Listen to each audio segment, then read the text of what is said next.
Good afternoon, ladies and gentlemen. I call to order the 3,386th meeting of the Human Rights Committee. In this first round, we will be engaged with the Pakistan, who is going to present its initial report, and we are going to be engaged in a constructive dialogue. Let me extend a warm welcome to this high-level delegation of Pakistan. We are going to proceed as follows. First, you will have your opening statement, and then members of the committee will have the time to ask questions on the issues. We will have you here in 3 rounds, so this afternoon and tomorrow morning and tomorrow afternoon. So welcome again. Thank you. And may I invite you, Mr. Excellency Senator Cameron Michel, to have your opening statement. Thank you very much. Distinguished Chairperson of the Committee, experts of the Committee, and ladies and gentlemen, I have the honor to present before you Pakistan's initial report on the implementation of International Covenant on Civil and Political Rights, ICCPR. I would like to inform the Committee that this report has been prepared through an inclusive and participatory consultative process in which federal and provincial departments, as well as all stakeholders, including civil society organizations and NGOs, were involved. We thank them for their participation and valuable contributions. We believe that International Covenant on Civil and Political Rights upholds principles on human dignity, equality, and non-discrimination, which are essential for any discriminating and inclusive society. By ratifying this covenant, which is foundation of civil and political rights and fundamental freedoms, the government of Pakistan has reaffirmed its commitment to guarantee these rights already enshrined in our Constitution. As a state party of ICCPR, Pakistan continues to uphold and make efforts to implement the provisions of the Convention, which continues to contribute to strengthening the democracy and upholding rules of law, civil liabilities, and fundamental freedoms.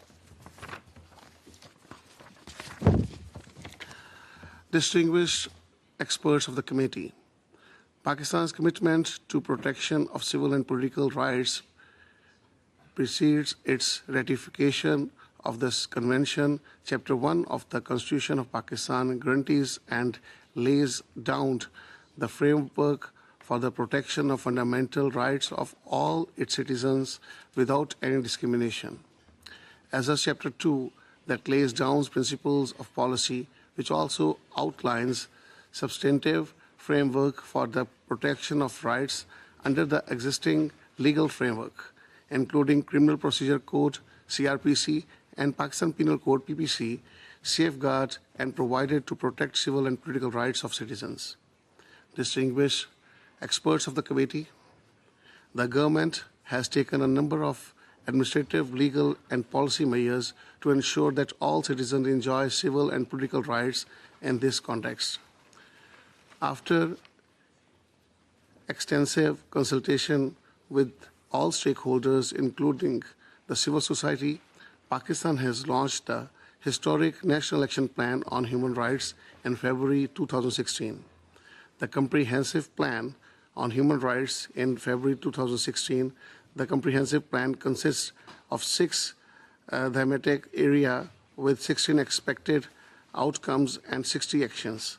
The 6 thematic areas which cover all human rights dimensions includes policy, legal reforms, access to justice, implement key human rights priorities, international UN treaty implementation, establish and strengthen national human rights institutions, and implement and monitor mechanism for the action plan. An amount of rupees 750 million has been set aside to put in place institutional mechanism for realizing the rights proposed in the action plan, which includes rupees 400 million for human rights education, sensitization, awareness raising, research and communication, rupees 250 million for establishment of a human rights institute for research and training, and rupees 100 million endowment fund for free legal assistance for poor victims of human rights violations. A national task force under my chairmanship with representation of federal ministries and provincial law human rights departments for implementation of the action plan has oversight and monitoring functions. This plan will play a central role in setting our strategic direction and key priorities, and will align our interventions with our national and international obligations. A National Commission on Human Rights, NCHR, has been established by an act of a parliament and made functional since May 2015. It consists of 9 members, 1 from each province, 1 from FATA, 1 from the Islamabad Capital Territory, and 1 from the minority community. The chairperson of the National Commission on the Status of Women, NCSW, is also its ex officio member. The Commission has been given suo motu powers to take action against cases of all human rights violations in the country. The Act gives the Commission powers to hold inquiries and investigations with regards to violation of human rights anywhere in Pakistan. In accordance with the Paris Principle, the Commission has been made financially independent.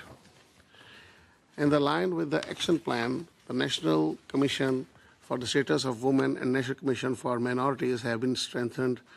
National Council for the Rights of Persons with Disabilities has been set up, and National Commission for Rights of Children is being established. All provinces have separate human rights departments which are mandated to deal with the human rights related complaints. There are human rights committees at district level which can take up complaints and monitor human rights situation in various districts. The relevant department disciplinary committees have been taken action if any government official is found guilty of any unlawful action. Supreme Court, as well as all lower courts, have given a number of judgments for safeguard citizens' civil and political rights, and perpetrators had been awarded punishment. Human rights cells in the Supreme Court and the High Courts have been established, and redressal of human rights complaints, including complaints received against government functionaries. The free and vibrant media and active civil society also continue to play an important role in raising awareness regarding civil and political rights. Special policy, administrative, and legal measures have been taken for the protection of vulnerable groups in under curb harmful customary practices and eliminate violence and discrimination against women. A number of laws have been passed in the last 5 years. For the protection and promotion of the rights of minorities, initiatives includes reservation of 10 seats for minorities in the National Assembly, 4 in the Senate, and 23 in the provincial assemblies for ensuring political participation. Celebration of 11th August as Minority Day, official celebration of festivals of various religions with the participation of Prime Minister and the President. The 5% quota, job quota for minorities in all federal services, established of interfaith harmony committees at district level, enhancement of security around places of worship of minorities. and tomorrow actions by Supreme Court in cases of violation of rights of minorities amongst there. Wide-ranging measures have been taken by the government for the protection of rights of children, which were shared with the Committee on the Rights of the Child during the review of Pakistan's fifth periodic report on CRC last year. For example, in our ongoing efforts to safeguard children's rights, Senate Standing Committee on Human Rights on 4th July approved the Child Protection Bill 2017, which will prevent children under the age of 18 from working. For the first time, the rights of transgender or intersex persons have been recognized. In July 2010, in a landmark judgment of the Supreme Court of Pakistan, emphasized on the right and equal protection of law for the transgender or intersex person. Now transgender or intersex persons are being issued identification card and passports. Once registered, all transgender persons stand entered in the voter list and can exercise their equal right to political participation. Despite death penalty as part of legal framework, the right of the life of guaranteed by the Constitution. Government of Pakistan had imposed a voluntary moratorium on death penalty for a number of years. However, the moratorium on death penalty was lifted after a national consensus developed in the wake of dreadful and atrocious attack on Army Public School, Peshawar, in which more than 150 students and teachers lost their lives at the hands of terrorists.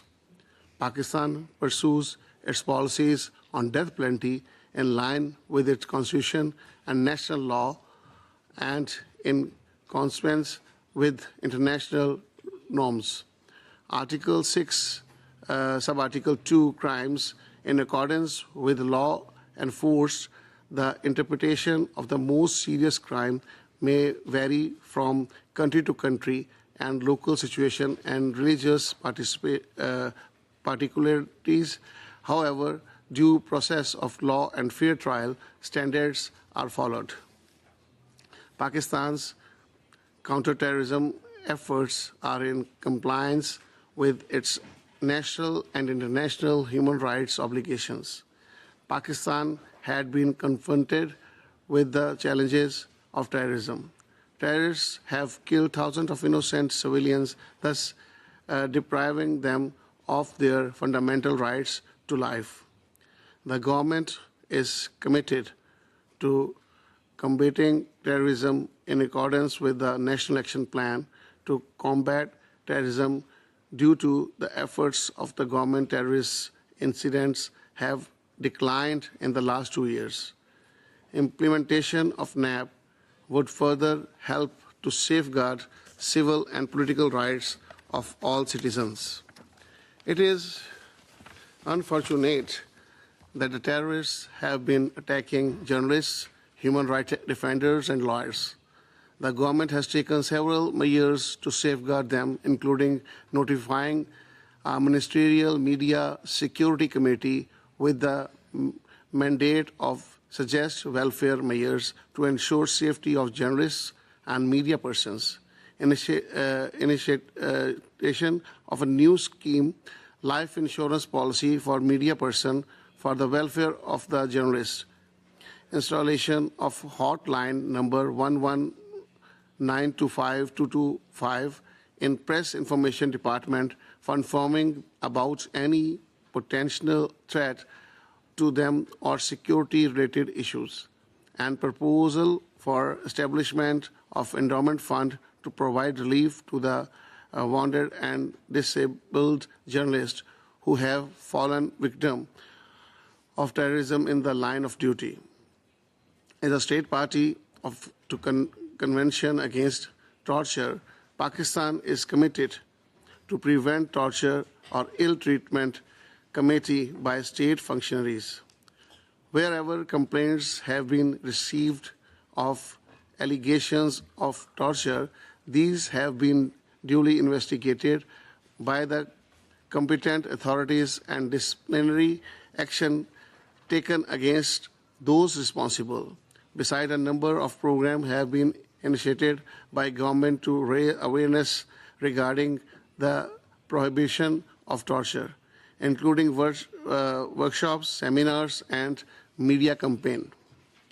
To ensure right of fair trial, the Investigation for Fair Trial Act and the corresponding Investigation for Fair Trial rules were codified in 2013. A law is also being introduced for witness protection along with other safeguard already is placed. Despite challenges which are faced by every society today, as a multicultural and multi-religious countries, Pakistan is committed to promote and protect freedom of religion or belief and freedom of expression for all. The Supreme Court, in a landmark judgment in its suo motu action on June 2014, held that every citizen of Pakistan is free to exercise the right to profess, practice, and propagate his or her religious views, even against the prevailing or dominant view of his or her own religious denomination or sect. The comprehensive recommendations of this judgment are being implemented.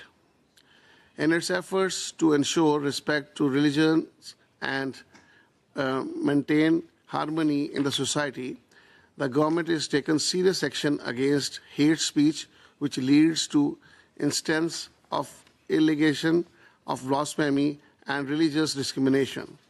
There are no barriers in Pakistan on political participation and freedom of association. To make the electoral process more inclusive and to encourage all citizens of the state to exercise their right to vote.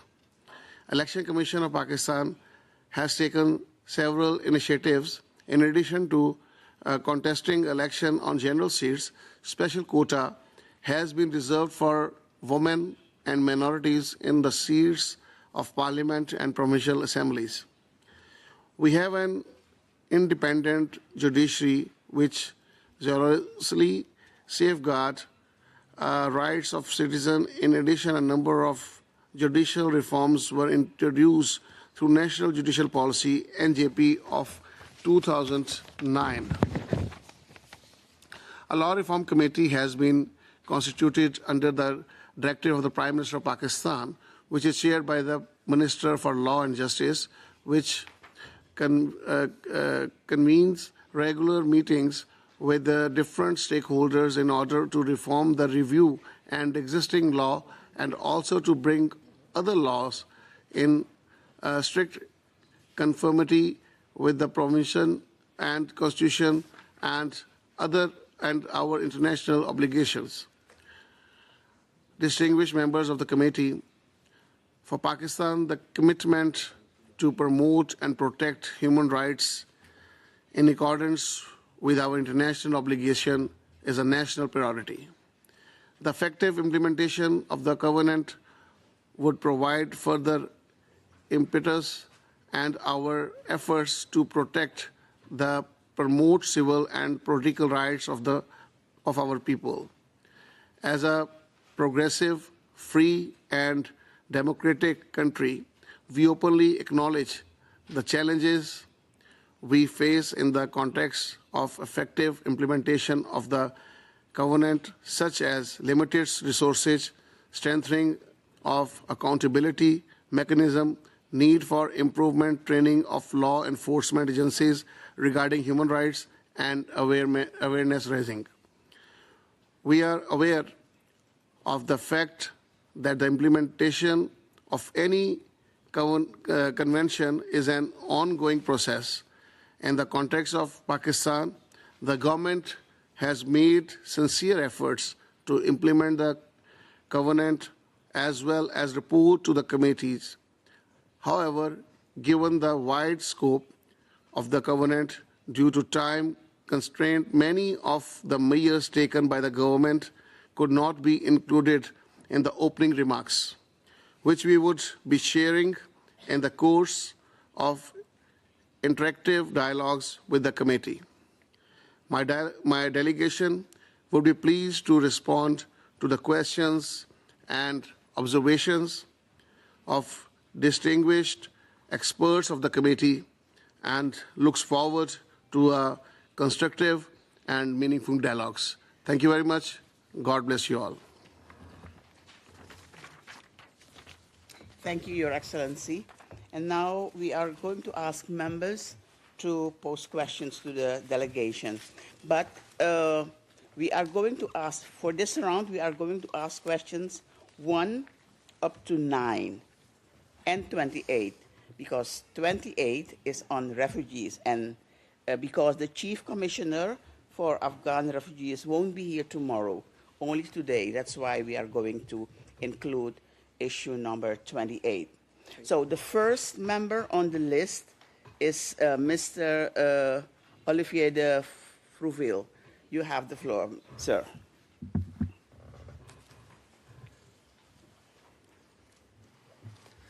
Merci beaucoup, Madame la Présidente.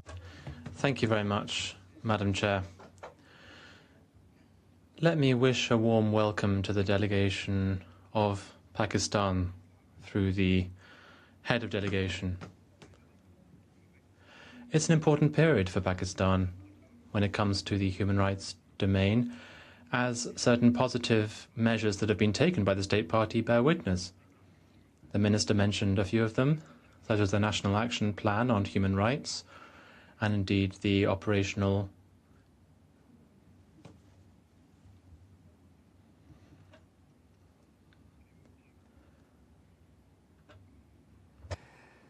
Donc des mesures positives. As I was saying, positive measures such as the National Plan on Human Rights, the implementation of the Human Rights Commission, but also the ratification of some treaties, including the 2 covenants on civil and political rights and economic, social and cultural rights, and also the sending in of initial reports, as is the case of the initial report for our committee. Now, of course, the report was initially due in 2011. It was sent a bit late in 2015, but the important thing is that we have now received the report and that you are here and we're able to engage in a constructive dialogue now. I believe you've also sent other reports to other treaty bodies, and so I think you've caught up. There was just one report that needs to be sent to the CRPD, a Convention for the Rights of Persons with Disabilities, but I believe dialogues have been held and we'll be able to have a constructive one today. I would like to thank the delegation for sending a very comprehensive report to us to tell us about the procedure and how you intend to implement the covenant. You mention important legal instruments and individual cases and specific examples. On some cases, the report is quite vague. You just mentioned the legislation in force to answer some of our questions. So the idea of our dialogue today is to try and to go in more detail into those matters, to dig down deeper. And so you can rest assured that we will ask questions about the effective implementation of the legislation in the state party, because ultimately that is what of interest to the committee.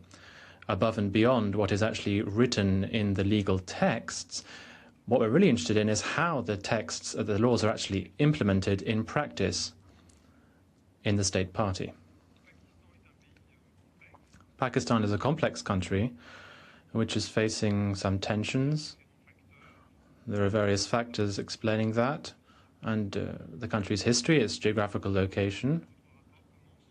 And indeed, your report begins by listing some of these factors which explain this complexity.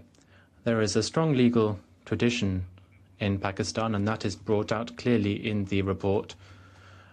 You spoke about the high number of lawyers and the rule of law. That idea is very profoundly anchored in the country, even though the effectiveness of the law and the judgments of tribunals is sometimes called into question in certain cases.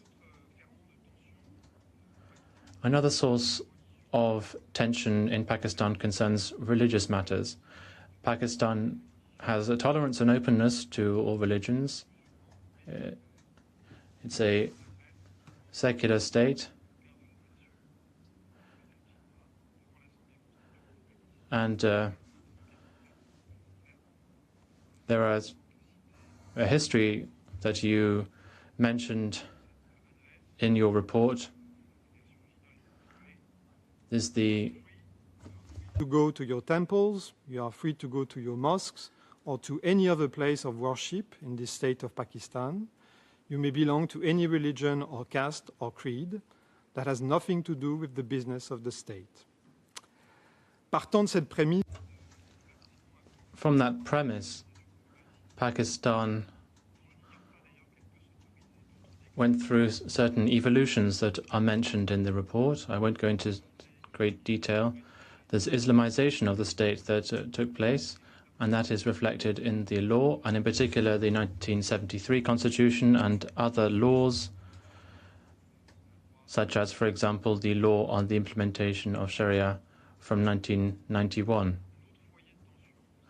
Another source of tension is that the state is considered as a unitary state based on Islam, but Pakistan has always been a gathering of different peoples with different cultures and different histories. Paragraph 8 of the report mentions the different groups who make up this society, and I think the linguistic variety also bears witness to the fact that the country has been something of a melting pot in history.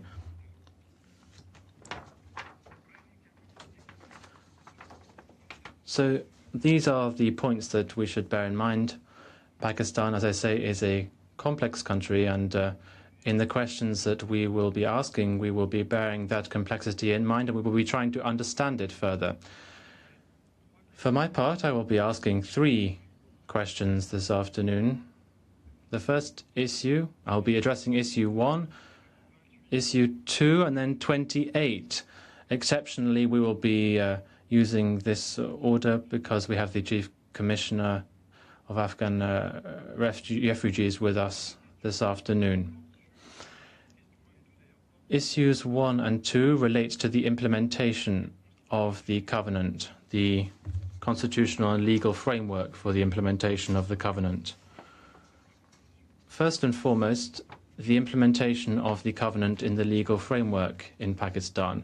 The specific questions, 2 specific questions I would like to ask are the following. First of all, the implementation of the covenant in national jurisdiction. In the report, you mentioned 2 cases in the Supreme Court, 2 instances when the covenant has been invoked, but according to other sources, the implementation or the application of the covenant as a result of the dualist nature of the Constitution is in fact at the discretion of judges ruling on a particular case. Judges can choose to interpret the 1973 Constitution in the light of the covenant if there's no distinction, but will not necessarily give the covenant prevalence or primacy over domestic law. An example that was mentioned by many sources was a ruling from the Lahore Supreme Court in 2015 about the execution of a prisoner, Abdul Bazid, which referred to Article 7 of the Covenant, and the court ruling, based on a previous ruling, said all legal remedies have been exhausted, then there will be no legal justification to suspend an execution, and matters should be dealt with in accordance with the laws of Pakistan, and the international laws should be kept aside.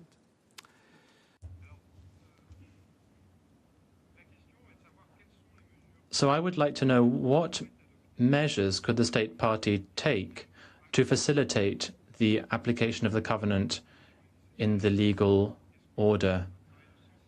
Do you think that perhaps awareness raising for national magistrates and judges would be something that could be envisaged? The second question under issue 1 relates to the reservations of the state party. The state party has reservations on Articles 3 and 25, but reduced the scope in 2011 when you withdrew many reservations, in fact. And we would like to commend you on that, because there has been an efforts have been undertaken to revoke many of the reservations that had been applied. But you kept 2 reservations, but the scope was limited. The first is on Article 3, as I say. And this stresses 2 elements in national legislation: the personal law of citizens, and Kanun and Shahadat, the law on evidence or proof. There are lots of provisions, if we look at these elements, that may not be in sync with the covenant. For example, in the personal law, there are provisions on polygamy and the legal age for marriage, and then rules in terms of witness statements and financial transactions. Could you provide us with a precise list, perhaps, of all those provisions that are considered not to be in sync with the covenant, and which therefore justify keeping these reservations? Just a question about witness statements. This reservation, I believe, is based on the Quran.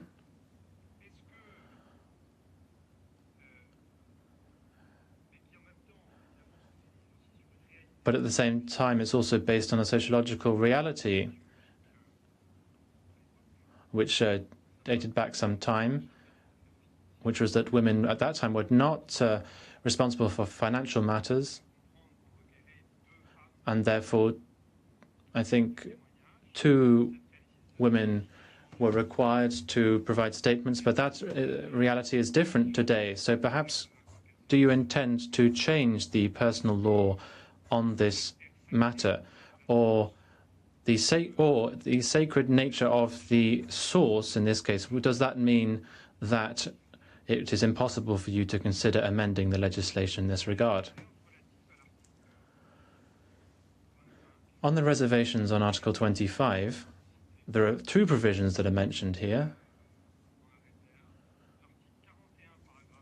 Article 14.2 of the Constitution is one. Now, we do understand the problem, because they require the president and the prime minister in the country to be Muslim, which of course excludes the appointment of people who profess other faiths. Now, there are problems posed by these provisions with regard to non-discrimination. They're not based on religious rules. We understand that they bear in mind the provisions, but I would just go back to the quotation that I gave you a minute ago. So I would like to know if you intend to withdraw these reservations at any point in the future. Issue 2 now, and I'll try and go a bit more quickly. This is about the National Human Rights Commission.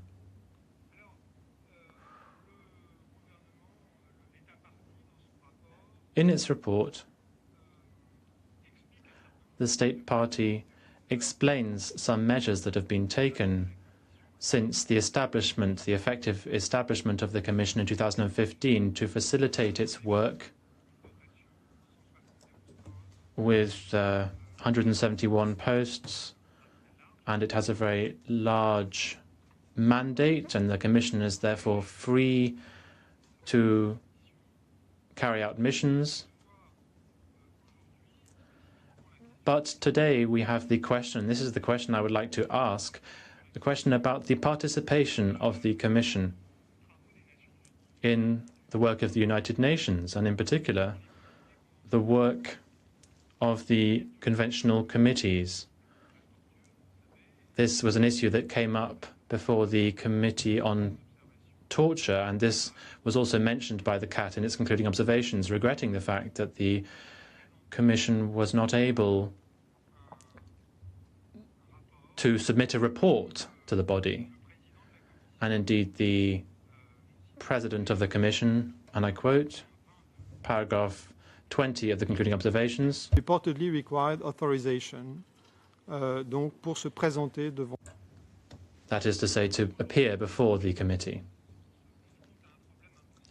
So we're facing a similar problem here in this committee now, because it seems that the President of the National Human Rights Commission was not able, once again, to travel to Geneva to engage in free dialogue with us.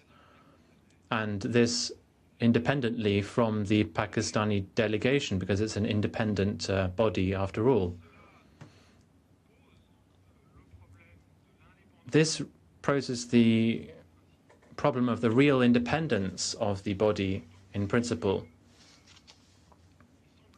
All the more so, and perhaps you can confirm this, all the more so given that the Commission is now under the aegis of the Human Rights Ministry. So that's an additional problem there. Now, given that this committee is very important for us, what measures could you perhaps take to resolve this problem? And perhaps you could tweak the mandate to ensure that this could change moving forward. Issue 28, issue 28, and I will try to be brief, Madam Chair, because I know that time is running out. This is on the question of refugees.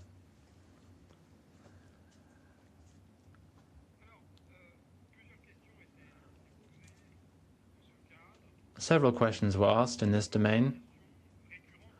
There was, first of all, the recurring question of the adoption of a law on refugees in Pakistan. Pakistan is not party to the 1951 Convention or the 57 Protocol, and therefore we were asking about the adoption of a specific law which would provide a certain legal framework for treating requests for asylum. There's a bit of a shortcoming at the moment within the law. The 1965 law doesn't specifically deal with refugees. So where do you stand on the adoption of this new law? I believe that this has been drafted, and that was the case in 2013, but do you intend to adopt that law soon? Secondly, the voluntary repatriation policy, what is the status of that? I know that you're working with UNHCR. This is a very important provision, in particular for Afghan refugees. On Afghan refugees, it seems there are about 1 million Afghans who have documents, but 1.5 million Afghans have not been registered, it seems. I don't believe that you mentioned in your report what you intend to do to register these people. I believe you intended to start this from August 2017. Could you confirm that this is what you intend to do? Then we've also heard about harassment from local law enforcement officials against refugees, and we've heard about certain violations. So what measures has the state taken to deal with this problem for refugees, and in particular those who have not yet been registered, and what do you intend to do to carry out investigations into any harassment or ill treatment of refugees. That concludes my questions for this afternoon, and I thank you in advance for any answers you can give. Thank you, Mr. De Fruffil. Madame Ilse Brandkersch has the floor.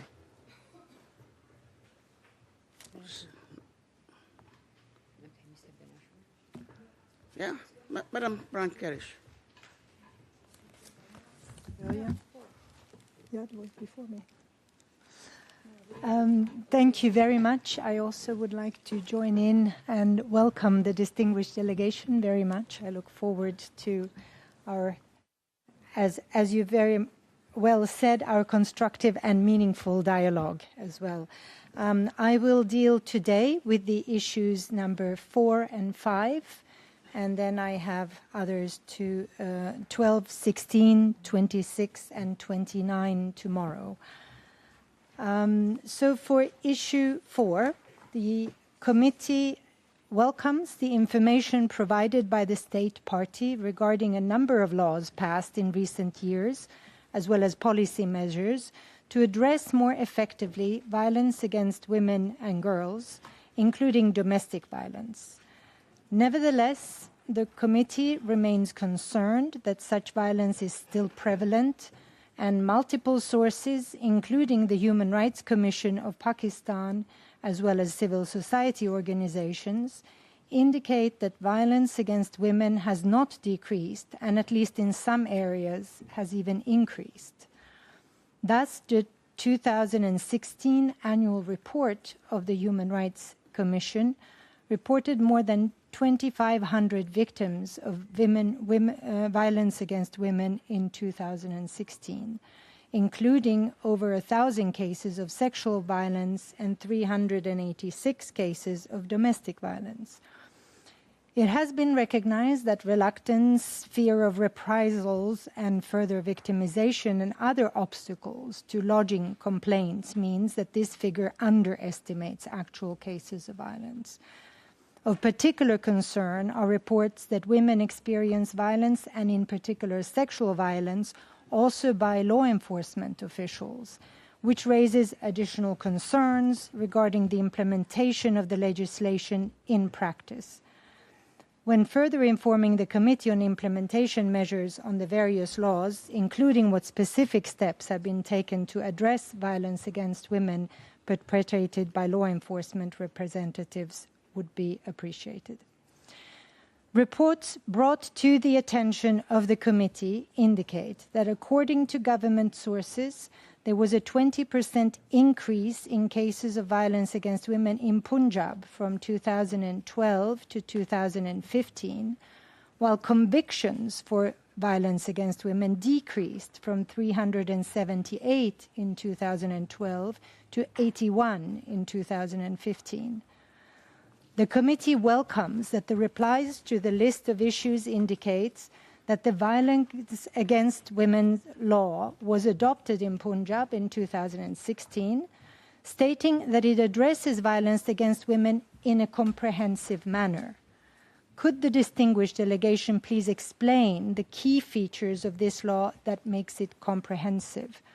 Could you also please update the committee with information on the implementation of this new legislation, including not only an update on the establishment of the Violence Against Women centers, the first of which was reportedly established in Multan in November last year, but also whether additional ones have been established, and how do they function in practice? What is the staff composition, and what specific training do they receive? How many domestic violence survivors have been provided with assistance and support in these new centers? In addition, the committee would appreciate information on how many cases based on this new legislation have reached the courts. How many complaints, investigations, prosecutions, and convictions have there been, and what penalties have the perpetrators received? What remedies have been provided to the victims? Have specific measures been taken to ensure that victims of such violence have effective access to remedy, access to assistance and protection? Is data systematically and comprehensively collected to monitor and evaluate the impact of this legislation? In relation to domestic violence in particular, the committee would appreciate an update on the situation regarding the adoption of the Bill on Domestic Violence at the national level, mentioned in the State report as under review by the Standing Committee of the Parliament and said there to be likely to be passed shortly. Has it been passed, and what are its key features? If not yet passed, please inform us regarding obstacles to its adoption and an updated expectation of the time frame for its adoption. The State Party report indicates that at the provincial level, Sindh and Balochistan have passed domestic violence prevention and protection acts in 2013 and 2014, respectively. At the same time, implementation remains a challenge, as indicated by the high numbers of victims and also by the resolution passed by the Assembly in Sindh in November last year, calling on the provincial government to take measures to address violence against women in practice. Could you please provide updates on the actual situation and specific measures that have been taken in these provinces to implement these laws, and what obstacles to implementation remain outstanding? The State report also reports that such domestic violence legislation is in process of being adopted in Khyber Pakhtunkhwa, KPK, excuse my pronunciation. Information has also been provided to the committee that the Council on Islamic Ideology has expressed reservations to that legislation. What role did these reservations have in the delay in the adoption of the law, and has the law now been adopted in that province? What are the measures taken and planned for its effective implementation, both institutionally as well as at the policy level? The committee notes the reply by the State Party regarding the Council on Islamic Ideology's advisory opinion in response to the question on its reported view that husbands should be allowed to lightly beat their wives, claiming that there is no empirical evidence that this statement increased violence against women, and also implying that its advisory views do not have a bearing on the Parliament's adoption of laws, and stating that such a bill is not under consideration in Punjab. Nevertheless, the context of the question was the process of adoption of the Punjabi Violence Against Women law in 2016, and bore on that law and its interpretation.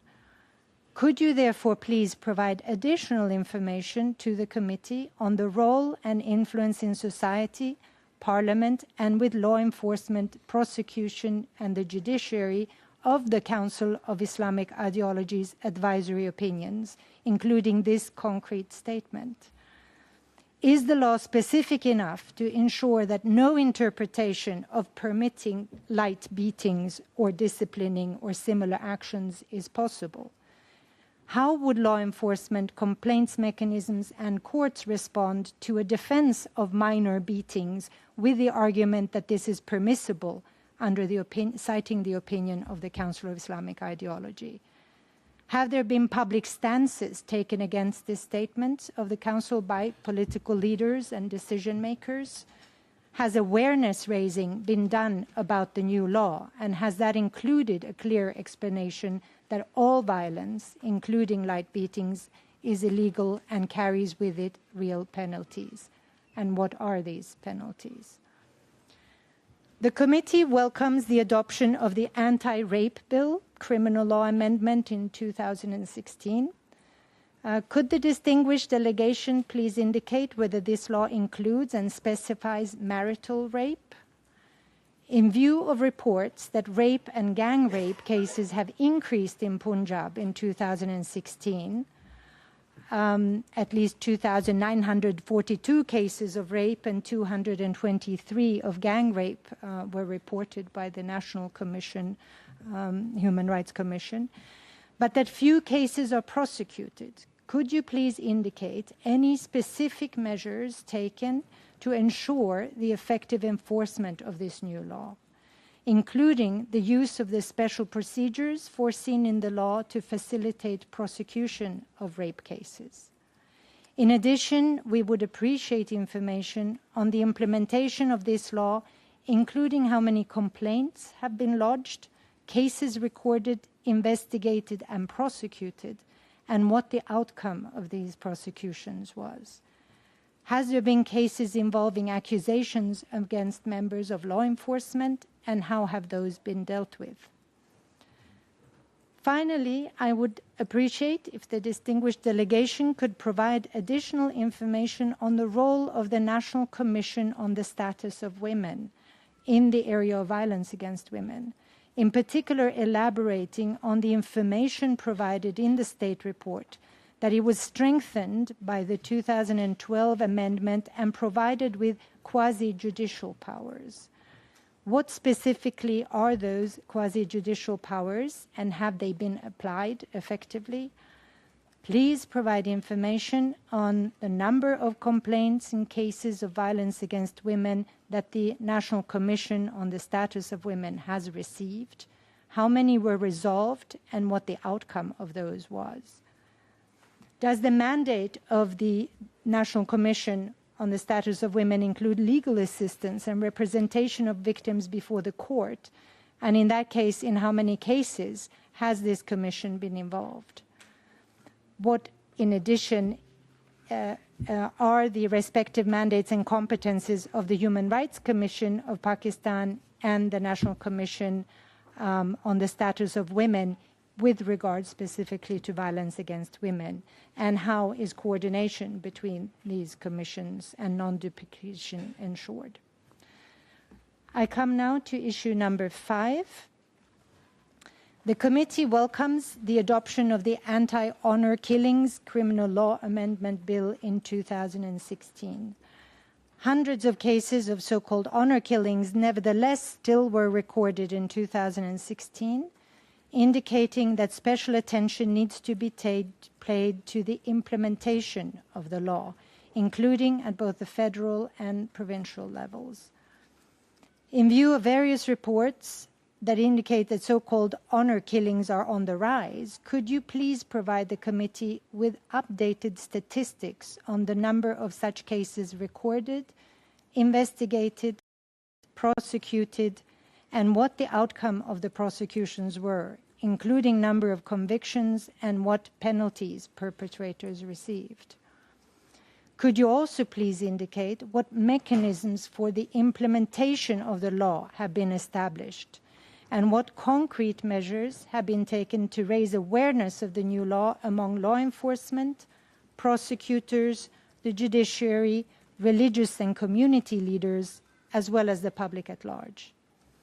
Has specific monitoring been put in place to follow the implementation of the law and its impact, and which institution has in that case been given that role at the national and provincial levels?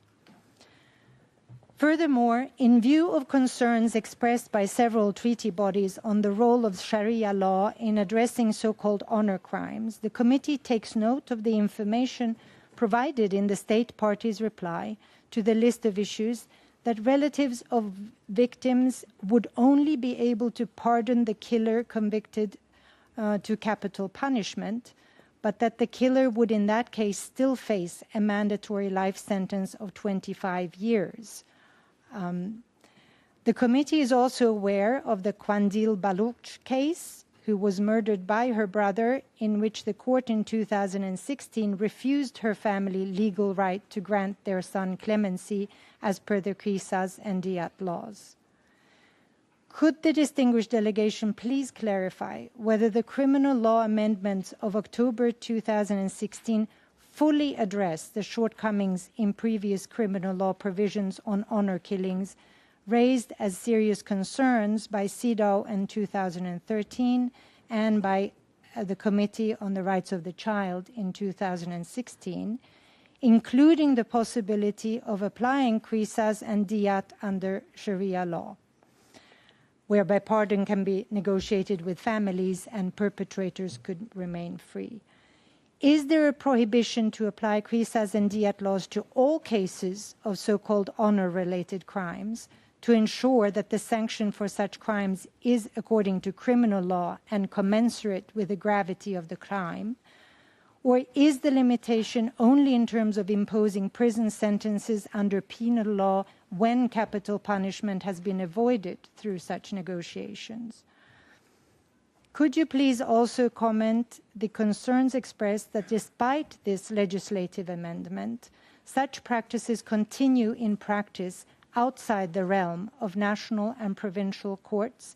And could you please indicate what concrete measures are taken by the state party in order to ensure full enforcement of the new law? We also take note of the information provided by the state party that jirgas do not exercise jurisdiction in criminal matters and that the state party is taking steps to regulate and supervise them under law. Could you please provide additional information on what specific steps has been taken by the government to regulate and control jirgas and what the impact of those measures have been and what the regional differences in approach are? The state report states that there are strict punishments, and I quote, even for jirga members, end of quote, who could involve in decisions contrary to law. Could you please inform the committee how many such cases there have been and how they were dealt with, including what the punishment meted out was? The committee has received reports of continued jirga decisions regarding honor crimes and honor killings. One such is the case of a village near Obotabad in KPK, where reportedly the jirga on 5th of May 2016 ordered a 16-year-old girl to be burnt to death for helping her friend to elope with a lover. Could you please comment? How is the government ensuring that the jirgas do not in practice address criminal matters, including so-called honor crimes, including in the tribal regions of the country? We appreciate the information on the Khyber Pakhtunkhwa Elimination of Custom of Gog Act from 2013, but could you please provide additional information on the enforcement and impact of this law, including number of complaints received and cases recorded, investigated, and prosecuted, and also what the outcome of such prosecutions was? Thank you very much. Thank you, Madam Brand-Karis. The next member is Madam Sarah Cleveland. You have the floor. Thank you, Madam Chairperson. And it is my pleasure to join my colleagues in welcoming the delegation from Pakistan and to express my appreciation for the information you have provided us. Today, I will be addressing issue 6 on abortion and maternal mortality, and then raising a brief question in light of Dr. Imran Zeb's presence regarding freedom of movement under issue 17. So with respect to abortion and maternal mortality, I wanted to start by expressing our appreciation, our great appreciation to the State Party for the efforts you have taken to address both maternal mortality as a result of unsafe abortion and also to improve women's access to post-abortion care. And the information you provided is carefully noted. My first question involves the definition under Article 338 of your Penal Code. Article 338 only allows for abortion, quote, caused in good faith for the purpose of saving the life of the woman or providing necessary treatment to her. Now, in paragraph 19 of your reply to the list of issues, you first state that in Pakistan, abortion is permitted only in cases to save the life of the woman and to preserve her physical health. But then when we asked about the meaning of the concept of necessary treatment in Article 338, in the same paragraph, you replied that necessary treatment means an intervention that is, quote, necessary in good faith for the purpose of saving the life of the woman. And you indicated that if the choice was between having to save the life of the woman or the life of the fetus, then an abortion could be performed to save the life of the woman.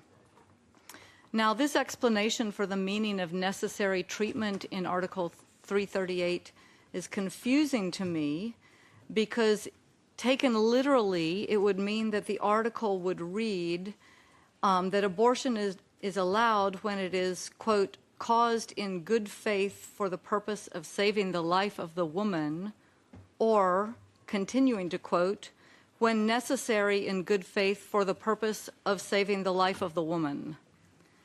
In other words, the reading appears to read necessary treatment out of Article 338 as an alternative grounds for access to abortion, and the interpretation also would not provide for abortion to preserve a woman's physical health, which you indicate is allowed.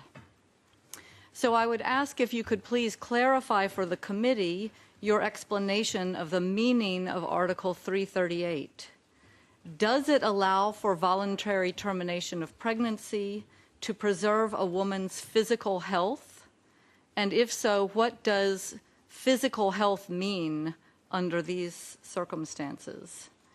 And in addition, what is the legal basis for your interpretation of this article? Can you point the committee to a regulation or a court order or some other legal authority that sets forth the interpretation you are relying on?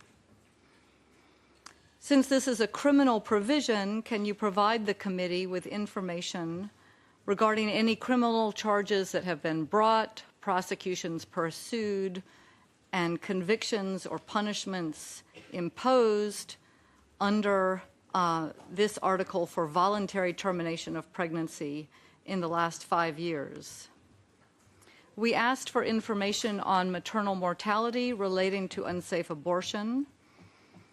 Your reply indicated the difficulty of providing such information, but a study from 2012, which I'm sure you're familiar with, found there were approximately 2.2 million reported abortions in the country, accounting for a quarter of all pregnancies, that more than 85% of those were reportedly performed by untrained providers, and that over 600,000 women were treated for serious complications resulting from abortion in that year. And data from the same period relating to the maternal mortality rate from unsafe abortions indicates that unsafe abortions account for somewhere between 6 and 15% of maternal mortality. So in light of this data, what steps, if any, are you taking to review your law on voluntary termination of pregnancy to ensure that legal restrictions on access to safe abortion do not pose risks to the life and health of women? Do you have plans to collect data on the number of illegal and unregulated or illegal abortions performed annually, and on the life and health risks to women posed by your current law on abortion? What other measures are you taking to reduce maternal mortality as a result of unsafe abortion? Your reply references expanded health insurance coverage. Is it possible for you to elaborate on that response?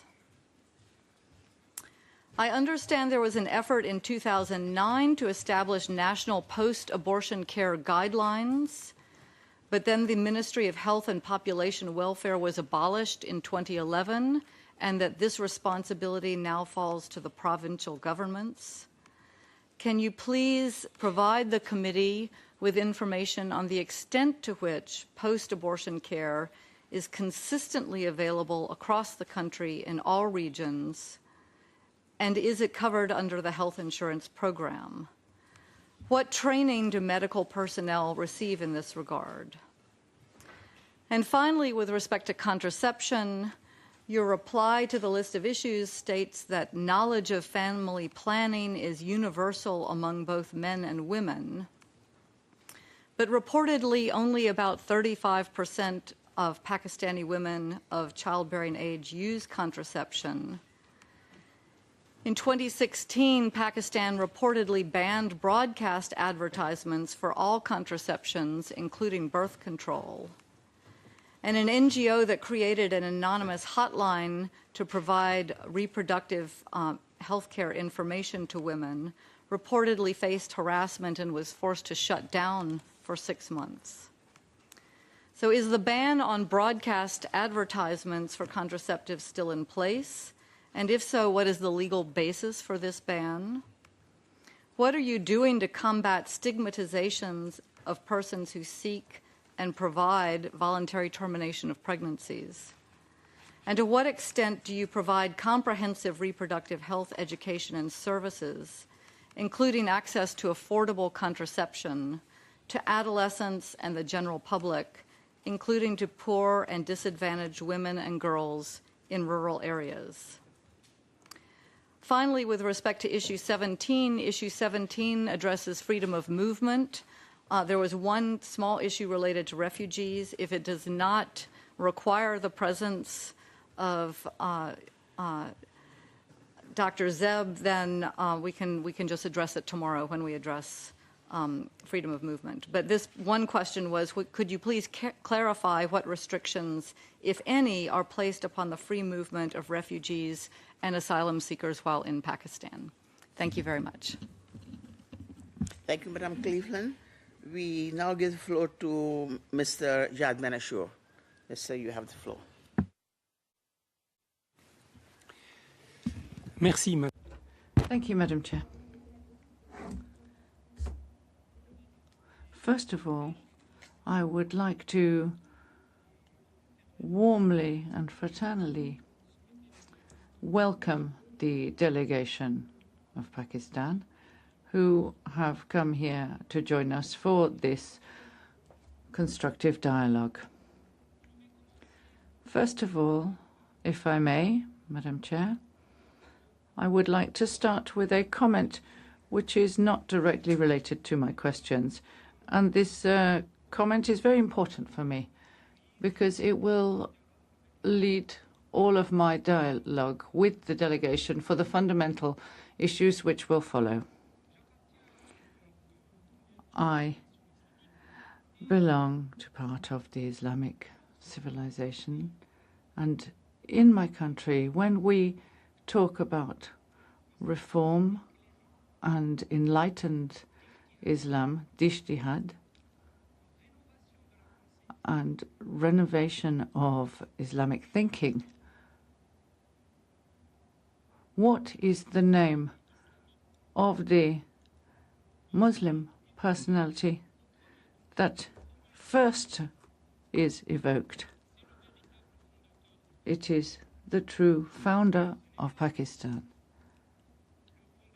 It is not the political founder of Pakistan, Muhammad Ali Jinnah. It is the intellectual founder of Pakistan, Muhammad Iqbal. Now, Muhammad Iqbal, in a globally known book, which was translated into all the languages of the world, in particular in Arabic, and I can remember my late father used it a great deal in his research and in his conferences. In the book of Muhammad Iqbal on the reconstruction of religious thinking, the construction of religious thought, Muhammad Iqbal told us, and it's very important for the following of our debate to follow. Muhammad Iqbal said, the Quran is not a legal code. The Quran is not a legal code. That's what allowed him to put all of the force behind his philosophical thinking to say that most definitely Sharia, which is so widely spoken of in the Muslim world today, is purely human. It is historic work, the work of men and not of God.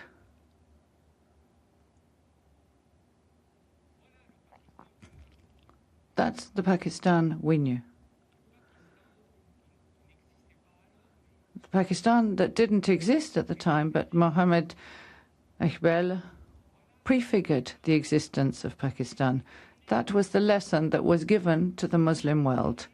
Enlightened thinking, free thinking, critical thinking, that is what will inspire the Tunisian thinker and reformer Tahat el-Khadat, who wrote a major book on the rights of women in Islam. My apologies, Madam Chair, for having set this tone to what I'm going to say, but when I will speak on other issues which have been assigned to me, such as that on freedom of religion and the statute of religious minorities and tolerance and the status of women and blasphemy and so forth, I will pick up once more on this idea that the people of Pakistan must not forget that which we other Muslims do not forget. You have a major figure in Islamic thinking to defend, Mohammed el-Iqbal. Now, I will come back to more down-to-earth questions, in particular, an important issue, issue 7 and 8, both of which are related to the death penalty. And I'm going to deal with them together to save time. Pakistan respected and then lifted the moratorium on the death penalty in December 2014. So the question for us is to know whether this moratorium will be re-established.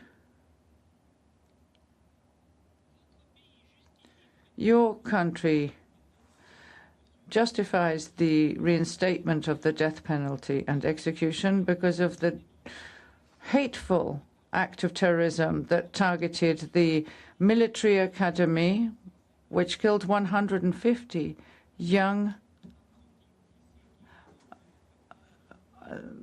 trainee officers who were learning their profession. So on the basis of national consensus, there was the re-establishment of the death penalty.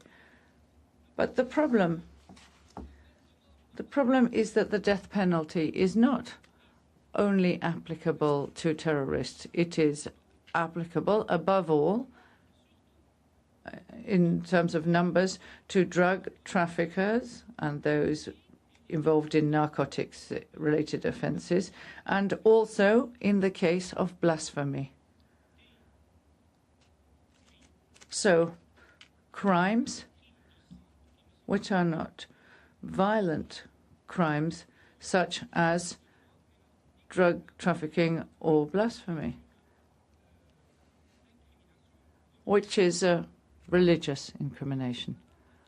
So, on the basis of this national consensus, Pakistan felt it necessary to re-establish the death penalty. The problem is that of the 351 executions carried out between December 2008 and January 2016, only 39 were for terrorism. The other executions took place for other reasons. So what I would like to say on this issue is that we very much understand the dangerous situation that Pakistan faces, but Pakistan is not an exception in this matter. All Muslim countries are threatened by terrorism, and not only Muslim countries. Other countries in the world, in Europe and Western countries in Americas, are also prey to terrorist acts. And fully understanding that Pakistan has the right to defend itself against terrorism. But we would need to apply the death penalty with prudence for the reasons I'm going to set out. Indeed, on the issue of the death penalty, we have a general observation, which is general observation comment number 6, which sets out the limits which must be respected in the application of a death penalty. What does it say? What lessons can we draw from this general comment of the Human Rights Committee, the general comment 6? The first piece of information we can draw from it is that in all cases, the death penalty must remain a fully exceptional measure, because the death penalty impinges on the right to life, and that is a sacred right which should not depend on the judgment of men. So for this reason, the death penalty must remain a measure which is absolutely exceptional. But as I said, the reinstatement of the death penalty in Pakistan is not just limited to crimes of terrorism. Its scope is far wider. And this shows that the death penalty is not as exceptional as we believe in Pakistan. The reinstatement of the death penalty and the extension of its scope for application to drug trafficking and blasphemy means that it is not an exceptional measure as the philosophy of the Human Rights Committee would like it to be. The second point is that the death penalty cannot be applied in accordance with the covenant except for the most serious crimes. But the notion of the most serious crimes must be applied in a restrictive manner. I would like to reply that various rules in the Economic and Social Council of the United Nations, I quote, "The notion of the most severe crimes include intentional crimes which have fatal or extremely serious consequences, and the death penalty cannot be imposed for non-violent crimes such as financial fraud, religious practices, sexual relations between consenting adults." So as a consequence, you can see that the death penalty is a penalty which should be applied to the most serious crimes in the thinking of the Economic and Social Council, so blood crimes. Your delegation says that the notion of the most serious crimes can vary from country to country, and that, therefore, the interpretation can vary. A flexible or a strict application can be given to the notion of the most serious crimes. Yes, to an extent, but only within certain limits. Indeed, in this area, there's a minimum standard, a form of red line that must not be passed, whatever state or country is involved. In implementing the death penalty for drug trafficking or for narcotics trafficking or for sexual relationships outside marriage or for homosexuality or for blasphemy, by doing this, Pakistan has gone over the limits which are in the strict interpretation of the letter and spirit of the Convention. The third point I'd like to make is that following information we've received from NGOs, both Pakistani and international NGOs, Pakistan continues to execute minors under the age of 18. I know that in the replies to the list of issues that you have submitted, you deny this idea to an extent. But I would like us to pick up once more on this issue and to have the delegation tell us if there have truly been executions of minors and if they were subject to the death penalty and what their point of view on that is. So that is what is covered under issues 7 and 8, Madam Chair. I think we'll stop there. I don't think we'll go beyond question 10, so I will stop there. Thank you, Monsieur Benashour. Now the floor is open for Mr. Yuji Iwasawa. Mr. Iwasawa, you have the floor.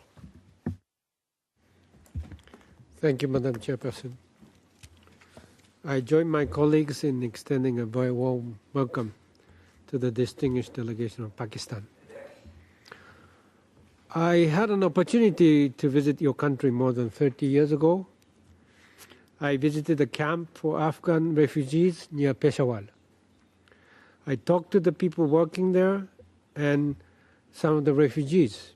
I was impressed with the efforts made by the government of Pakistan to host the Afghan refugees with the help of international assistance. The issue I deal with this afternoon is issue number 9 on enforced disappearances and extrajudicial killings. According to information before us, enforced disappearances and extrajudicial killings are serious problems all across the state party. Political opposition, separatist movements, and hundreds of suspects in connection with terrorism-related offenses affected, and it is alleged that the police, the Frontier Corps, or the Rangers, jointly with members of the intelligence agencies, are involved in such acts. Could the distinguished delegation explain what steps the government has taken to prevent enforced disappearances and extrajudicial killings? And please comment on these allegations. We have noted that estimates of the overall number of cases of enforced disappearances vary. According to the sources, do official statistics recording enforced disappearances exist in the state party? Could you please provide information on the number of cases of enforced disappearances? It is reported that thousands of cases of enforced disappearances remain unresolved so far. Moreover, it is alleged that the government has not taken legal action against the perpetrators in enforced disappearance cases. Could the distinguished delegation please respond to such allegation of impunity? What steps does the state party intend to take in order to ensure independent and thorough investigation of cases of enforced disappearances and hold perpetrators accountable? In the written replies you submitted, the state party explained that in April 2010, the government had set up a commission of inquiry on enforced disappearances, and that the commission has actively investigated cases of enforced disappearances. However, it is alleged that the orders issued by the commission are not respected, particularly by the security or intelligence agencies. Could you please respond to such allegation? In the written replies, the state party explained that no case of reprisal, harassment, or intimidation concerning families of disappeared persons or human rights defenders or lawyers has been reported to the police or any state authority. Nevertheless, we have received reports which indicate that families, human rights defenders, and lawyers who work on issues related to enforced disappearances have faced threats, reprisals, and harassment. It is reported that families were threatened not to file a case, otherwise their loved ones would be harmed, or another member of their family would also be abducted. Could the distinguished delegation please respond to this allegation? Have the families of the victims of enforced disappearances received compensation? Is there a mechanism through which the victims of enforced disappearances and their families receive full reparation, including social and medical assistance? In the list of issues, the committee asked what steps have been taken to implement the December 2013 judgment of the Supreme Court in the case of Muhammad Shah. I'm afraid that this question remains unanswered. Could you please provide information on this question? We would also like to inquire about the whereabouts of two particular individuals. And they have disappeared relatively recently. First, Zainat Shahzadi, a Pakistani journalist who had been investigating cases of enforced disappearances, who went missing from Lahore in August 2015. Second, Samar Abbas, who was abducted with 4 other human rights defenders from Islamabad and the Punjab province in January 2017. While the other 4 human rights defenders returned home, Samar Abbas is still missing. What procedures and institutional mechanisms are in place to investigate the whereabouts of missing persons? Lastly, Madam Chairperson, I turn to the issue of extrajudicial killings. I'm afraid that the question we asked on this issue, on extrajudicial killings, in the list of issues, remains unanswered. There are many reported cases of extrajudicial killings by the police. It is alleged that an extrajudicial killing occurs when the police justify the killing of a criminal suspect as an act of self-defense or as a means of preventing suspects from fleeing arrest or escaping from custody. Could you please comment on such reports and allegations? Thank you, Madam Chairperson. Thank you, Mr. Iwasawa. Mr. Yuval Sheni, you have the floor. Thank you, Madam, and I join my colleagues in warmly welcoming the delegation from Pakistan. I would raise only one very small point that had been presented to us by civil society, and that has to do with the application of the death penalty to Pakistani migrant workers overseas. It has been alleged that the Supreme Court decision from 2010 on this issue had not been fully implemented. And the allegations are that not enough efforts are being put in place by the government to ensure access to consular assistance and effective legal representation to Pakistanis facing the death penalties overseas. I understand that there have been several dozen Pakistani nationals who have been executed in Saudi Arabia in recent years, and that currently there are proceedings before the Islamabad High Court in this very connection. And I was wondering whether you can update us about the situation with regard to the proceedings and more generally about what measures the state is taking in order to ensure adequate consular and legal representation for Pakistani nationals overseas. Thank you very much. Thank you, Mr. Shani. There are no other requests for the floor, so I propose to have a break of 10 minutes so that the delegation can organize themselves. Thank you. See you in 10 minutes.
Ladies and gentlemen, we resume the meeting, and I give the floor to Your Excellency to respond to the questions of the members.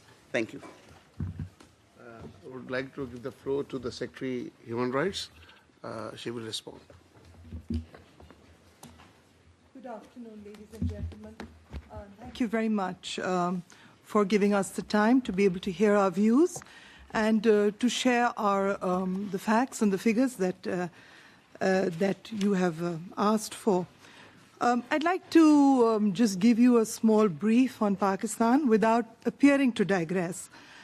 The issues that have faced this country since the signing of ICCPR include unprecedented national calamities, the floods of 2010, the floods of 2014, earthquakes, war and terror. We have lost nearly 75,000 people on the war and terror. We've lost 100,000 people in earthquakes and floods. And despite this, the government is cognizant of its commitments. The covenant is in line with the Constitution, in line with the Articles 3, 6, 7, 18, 19. We have the Pakistan Penal Code and the CRPC, which provide for the interpretation and the implementation of the covenant. We have, as was mentioned by the honourable member, two landmark judgments in the Supreme Court, PLD 2016, Lahore 857, Rukhsana Bibi versus Government of Pakistan with regard to the nationality issue.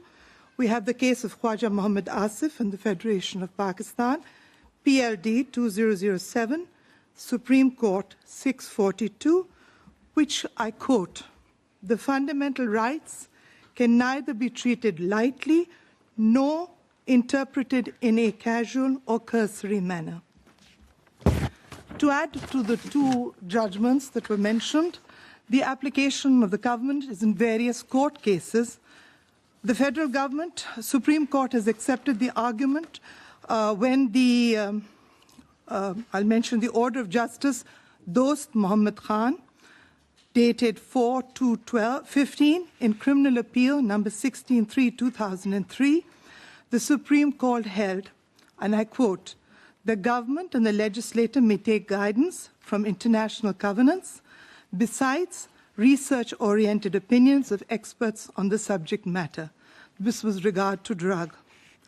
Another case, which regards endangered species, I'm trying to give you a perspective on how the covenant is quoted and various international commitments that Pakistan has made are being implemented in letter and spirit in different cases of the courts of Pakistan.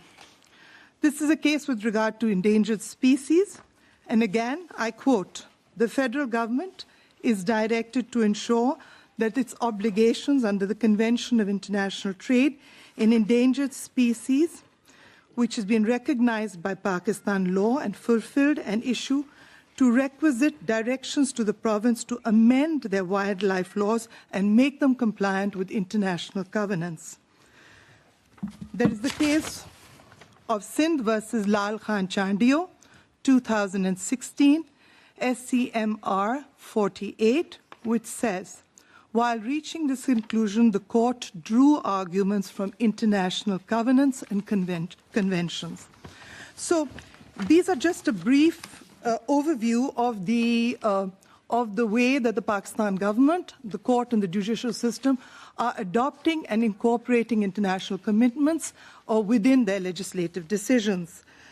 From the perspective of the Human Rights Ministry, there is, as was mentioned earlier and mentioned by the Honourable Minister, the National Action Plan, which talks about legislative reform and which, as one of its clear themes, identifies the constitution of a dedicated joint committee to identify gaps and review legislation in line with international commitments.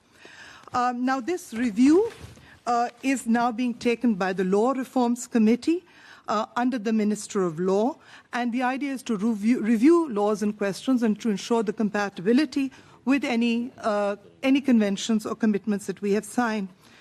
I would like to bring to your attention, the Honourable Committee, that the human rights laws which have been passed are quite a few. We have a BISP Act 2010, and I'm talking from the date of the ratification of the covenant. BISP talks about social nets available to women. We have the setup of the National Commission for Human Rights in 2012, the Right to Compulsory Education 2012, Law and Justice Commission Amendment Act 2014, Minimum Wages for Unskilled Labor Act 2016, Criminal Law Amendment Act 2016 and 17. We have, and now I'm not quoting the entire list of acts, but I'd like to tell you that these are the legislative actions that we have taken with regard to ensuring the implementation and the acknowledging the role of human rights and human rights legislation. From the women perspective, we have a protection against harassment of women in the workplace, Criminal Law Amendment Act 2010, which talks of sexual harassment, an Anti-Women Practices Bill in 2011, an Acid Crimes Bill in 2011 again. The Act for the setting up the National Commission on the Status of Women, Criminal Law Amendment Act 2016, which talks about honor killings, 2016, which talks again about rapes. The Criminal Law Amendment Act, which talks 2016 on the protection of children. We have just recently passed the Hindu Marriage Act 2017, which established procedures for the registration of the marriages of the Hindu community. And there's a wide plethora of legislation which you could find in some of the books that we have shared with you. Furthermore, the Ministry of Human Rights, in consultation with the civil society organizations, in consultation with the provinces, is also developing further acts on women and children, particularly the setup of the Child Protection Act, which has now been passed by the Senate and the Standing Committee and the National Assembly, and was just passed by the National Assembly Standing Committee last week. The Juvenile Justice System Amendment Act 2016, and a Transgender Welfare and Protection Act, which is now being drafted under the directions of the Honourable Standing Committee for National Affairs, National Assembly. When we talk of the implementation, and I think that was a very important point brought up by the Honourable Member, is what mechanisms are in place to implement these large number of acts that Pakistan has, legislation that Pakistan has passed. Now, we have set up they said there's been a setup, and I'm talking to you from the perspective of the ratification since 2010, the setup of a special ministry exclusive for human rights, the setup of human rights departments in all the provinces of the country, the formulation of treaty implementation cells, which are now present and functioning, notified under the Chief Minister of the province in all the provinces. Mind you, it's not to say that there are not issues that face us in the implementation of such institutions and organizations. There is capacity of human resources. There's a capacity of budget. There are certain impediments that are in place, but there is a move towards, and I think I hope that this would be appreciated, the move towards the implementation of organizations and the setup of institutions that will help Pakistan honor its commitments, will help in the protection, the promotion of human rights in the country at large.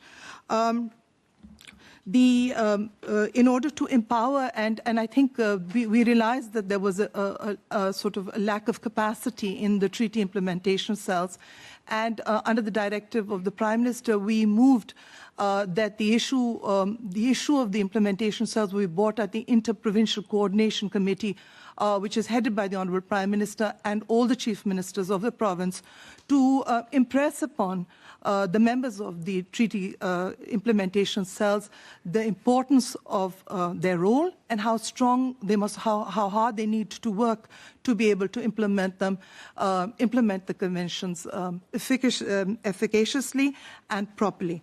This is now being placed on the agenda, or will be placed now shortly on the agenda of the Inter-Provincial Coordination Committee to find mechanisms and to impress upon the need to strengthen their treaty implementation cells at the provincial level. For human rights violations, we have, from the provincial level to the grassroots level, we are trying to be able to establish institutions, organizations that will be able to address issues of violations, which will be able to be forums where people can seek redress, starting from the National Assembly. There is a standing committee on human rights which meets regularly. There is a standing committee on the Senate Standing Committee on Human Rights, which again meets very regularly. We have a national task force which implements the decisions that were taken in the National Action Plan set up in 2016. This is headed by the Honorable Minister of Human Rights himself. We have a provincial task force to implement human rights initiatives, and these are across-the-board initiatives, as you may have noticed in the Honourable Minister's speech, which talk of legislative reform, they talk of institutional reform, they talk of initiatives to improve the status of women, protection and welfare measures for children. So at the provincial level, the National Action Human Rights Task Force has been notified by the chief ministers of the province. At the district level, and this is something we've just set up, we have set up small human rights committees which are at the grassroots levels. The TORs of these district-level human rights committees are to monitor, to investigate, to visit jails, hospitals, police stations, create awareness, recommend financial assistance for people in need of financial assistance, and to be able to spread awareness on the issue of human rights. The composition of the district-level committee includes members of the police, members of the district prison, health, education, social welfare, women's development, NGOs, and the bar associations. So that is the tiers at which we are trying to ensure that the commitment that we have made, Pakistan has made to the international community and to its own people, is in place from the top to right to the grassroots level. I think there was one point which was brought up by one of the honourable members regarding awareness. The Ministry of Human Rights is mandated to spread such awareness. We have had several awareness seminars among the judiciary, among the prosecution. We regularly have, within this year only, we've had about 36 seminars in universities and among students to create awareness both on the issues, on the laws in Pakistan, and on the commitments that Pakistan has made to the international community. We have also, within that system, helplines. Pakistan has no dearth of helplines. Many very well functioning helplines are run by the civil society. The Ministry of Human Rights, in its own turn, has a helpline. So what I'm trying to show to you is that within the system, we are trying to put into place forums where people can seek redress, get legal advice, where we can protect and guide and assist the people of Pakistan. Since the helpline was established in December 2016, we have received thousands of calls, many of them even against police and government, many against issues of personal injury and so on and so forth. Then I'd like to talk to you a little about that. When you talk about institutions and the setup of laws, how does the public person or the private person address or face or take refuge from these laws? There is, in Pakistan, again, we have started to, and I don't mean to try and tell you that the picture is perfect. There are many steps Pakistan has yet to take, and there are many hurdles that we do face.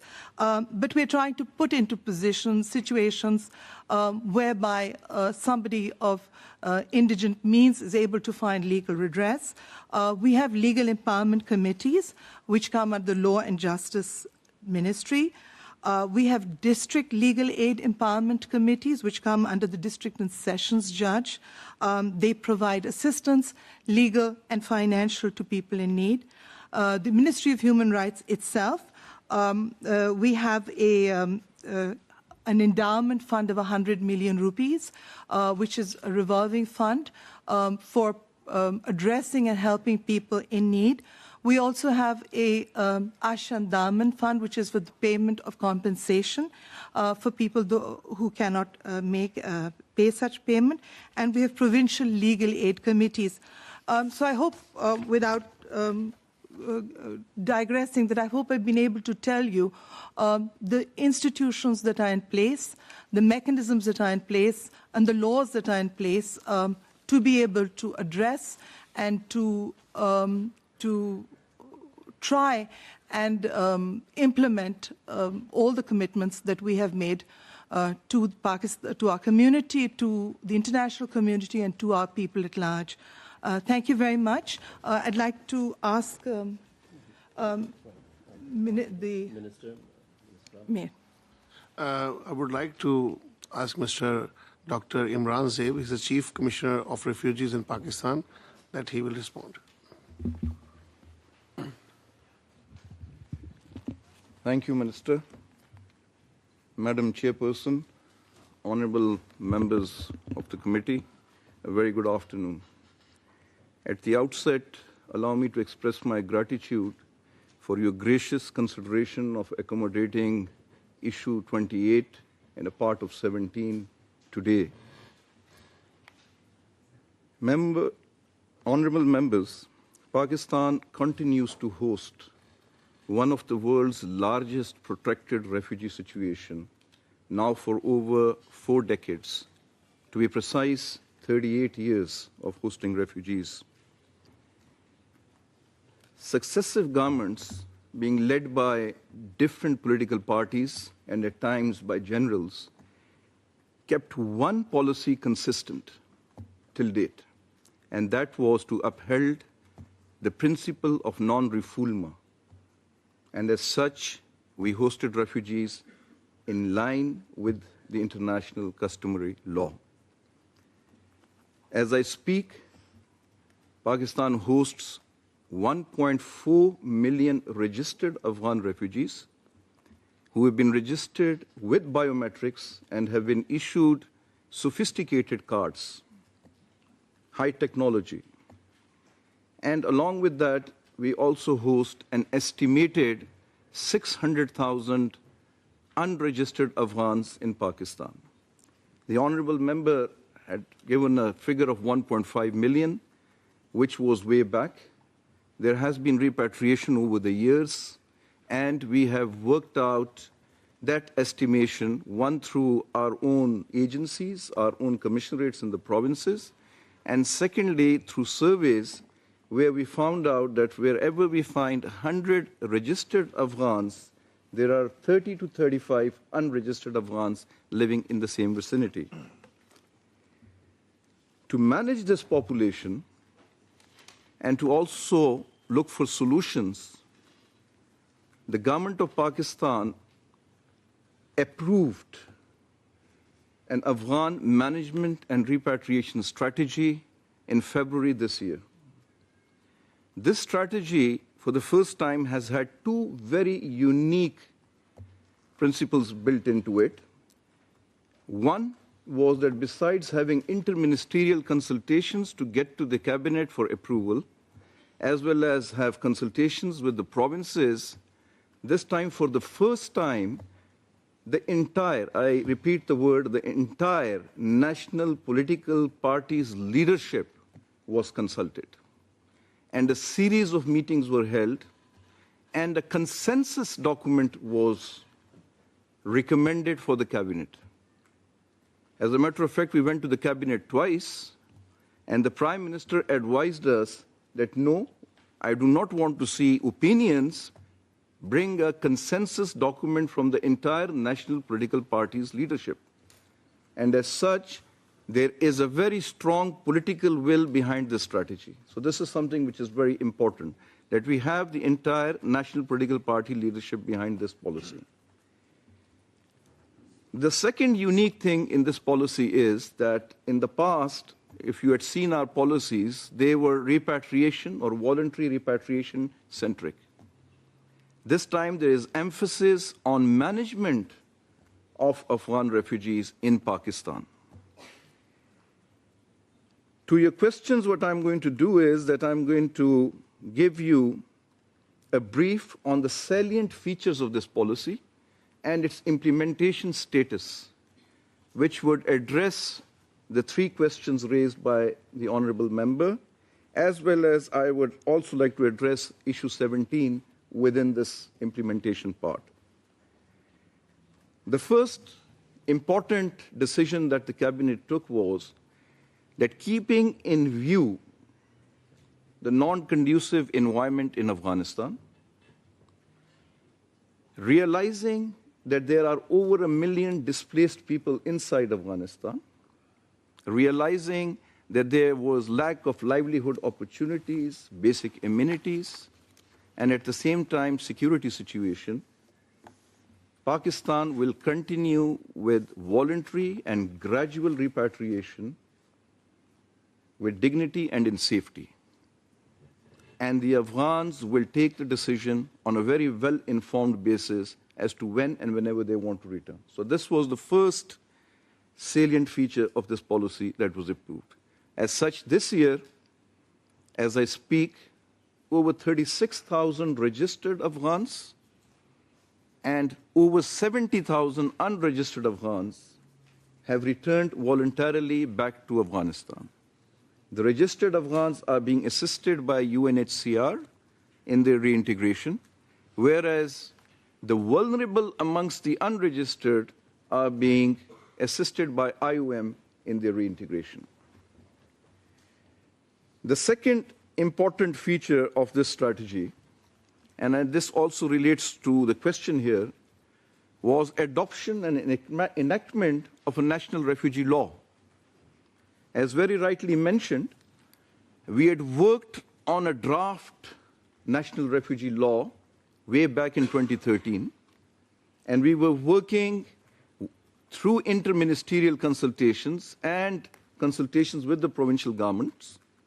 But there was one thing that we lacked when that decision was taken, and which I mentioned now, the necessary political will behind it. So this time we have timelines for this national refugee law. The draft law has been shared with all relevant stakeholders, that is the interministerial setup within the federal government, as well as in the provincial governments. And we have established a federal task force and a provincial task force to work on it. A series of meetings have been held of these task forces. Some of them I have personally chaired. And in these meetings, I can inform this forum that we have had a response by 70% of the stakeholders. There are reservations on certain clauses. There are concerns on certain clauses. And of course, they will have to be further debated and further consultations will take place.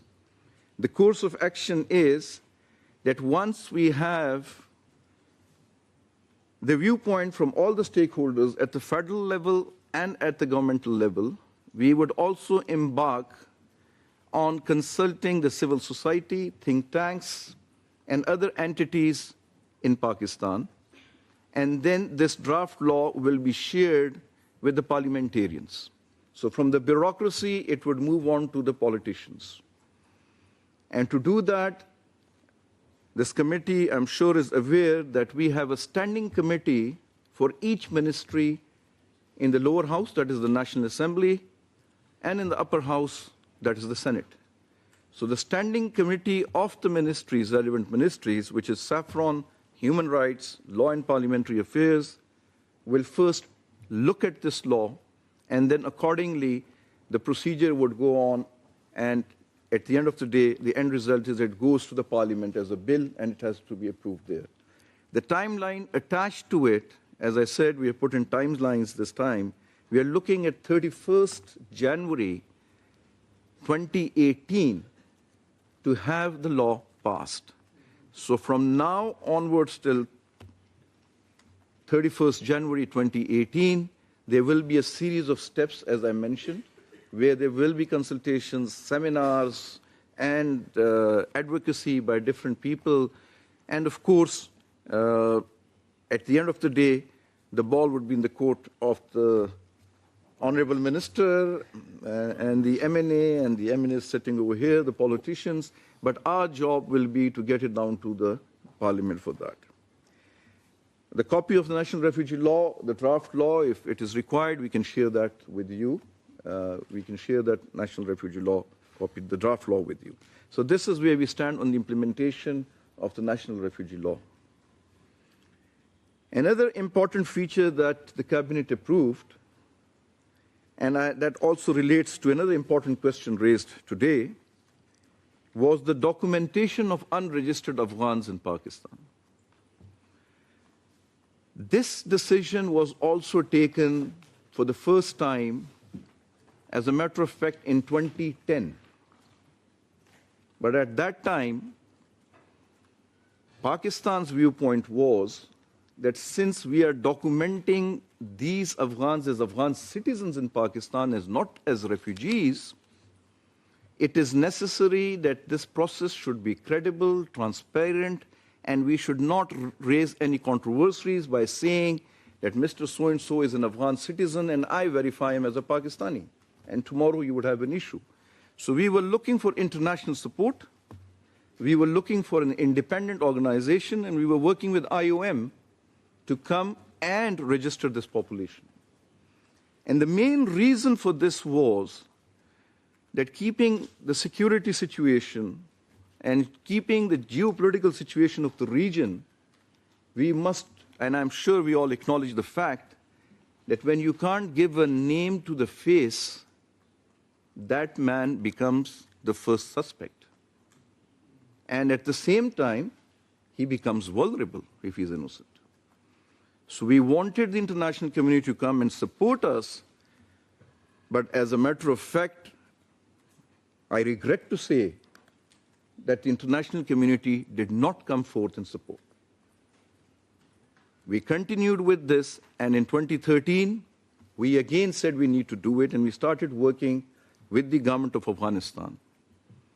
The government of Afghanistan's point of view was that if you register them as refugees and provide them POR cards. Whereas the UNHCR was not ready to accept further refugees, and they just wanted to accept refugees through refugee status determination procedures and not prima facie through the people that we just register. So it got further delayed.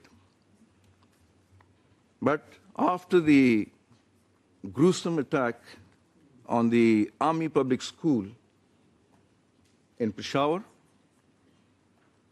where children aged 5 to 16 and lady teachers were massacred, over 150, and the National Action Plan came about, this undocumented population were then subjected to security scans. So keeping that in mind, this decision was again taken to document them. And as such, now the Cabinet approved it. The funds have been made available by the government of Pakistan, fully, 100%. 21 registration centers have been identified. NADRA, our National Database Authority, has been given the task to register these people. They have already procured the necessary hardware and have devised the software. We are working with UNHCR and the IOM and the government of Afghanistan. And as I said, the fear that we had earlier, we found a solution to it, and that solution is that the government of Afghanistan would recruit 100 personnel, 100 officers, who will come and sit on each center, and their job will be to verify their own citizens. So the government of Pakistan, my office, will not be verifying we will be just registering the people that the government of Afghanistan's officers come and verify.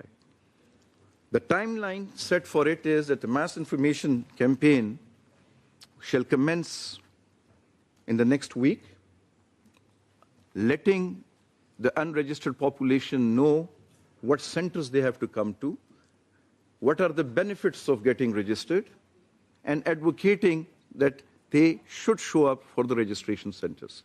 Besides these 21 centers, we also have 3 mobile teams to further facilitate the registration process. And we believe that by mid-August latest, this process will start. And this will be a 6 months process. And we have allowed a 1-month extension in case the number is higher. As I said, the estimation is 600,000, but it is just an estimation. We really don't know. We haven't counted them as yet. So this documentation will take place.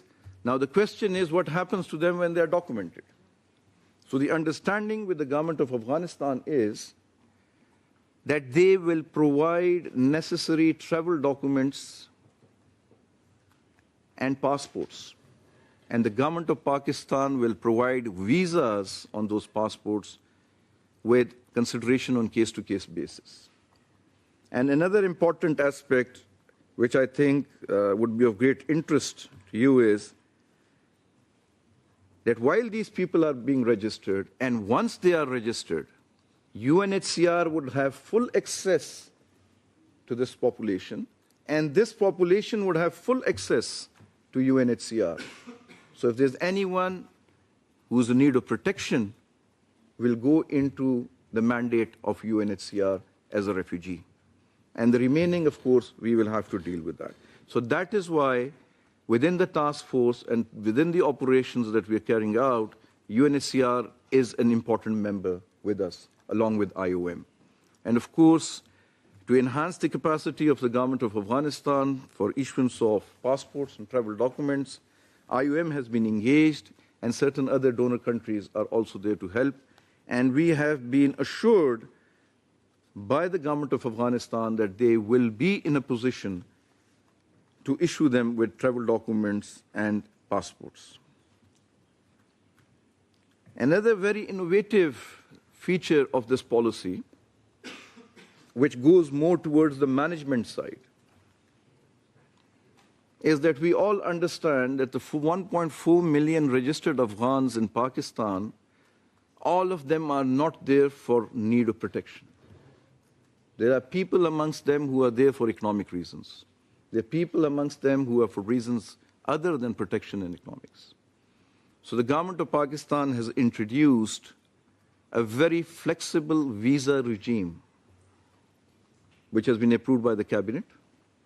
And within this flexible visa regime, any POR card holder, that is a proof of registration card holder, can voluntarily, I repeat, voluntarily surrender his POR card, get a passport from the government of Afghanistan, and they will be provided visas in Pakistan, in Islamabad, and in Peshawar and other places. And these visas include business and trader visas. They include skilled and unskilled labor visas.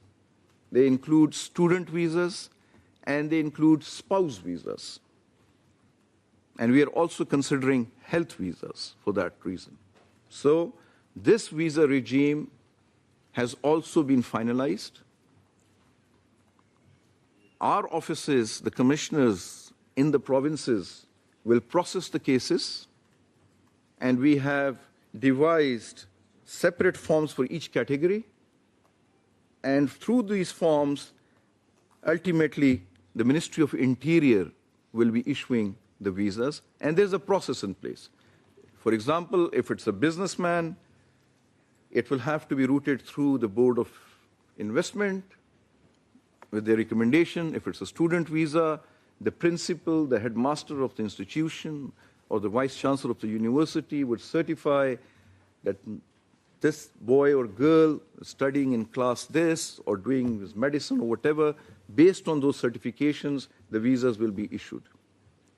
And for that, again, the important part is that the government of Afghanistan has committed and assured us that they will be in a position to provide visas to these people. There are other aspects which include border management. I would not talk a lot about that because I think that is not something that you would be really interested in, but that is one of the salient features, is to manage the borders and regulate the borders. And then to your question with regards to what measures we have taken against harassment of Afghan refugees in Pakistan. I think one, you would have already seen that the policy that we've just approved would show you the lenient and the flexible nature of how we plan to manage the Afghan refugee situation. Besides that, I think I would also take this opportunity to clarify a few misconceptions. While I was going through the documents, I saw that it says after the APS attack, the harassment started and the refugees were pushed and refoulement occurred. This is something which is a conception. The APS attack was in late 2014. How many people returned in 2015? 58,000. Secondly, now I'll take you to 2016.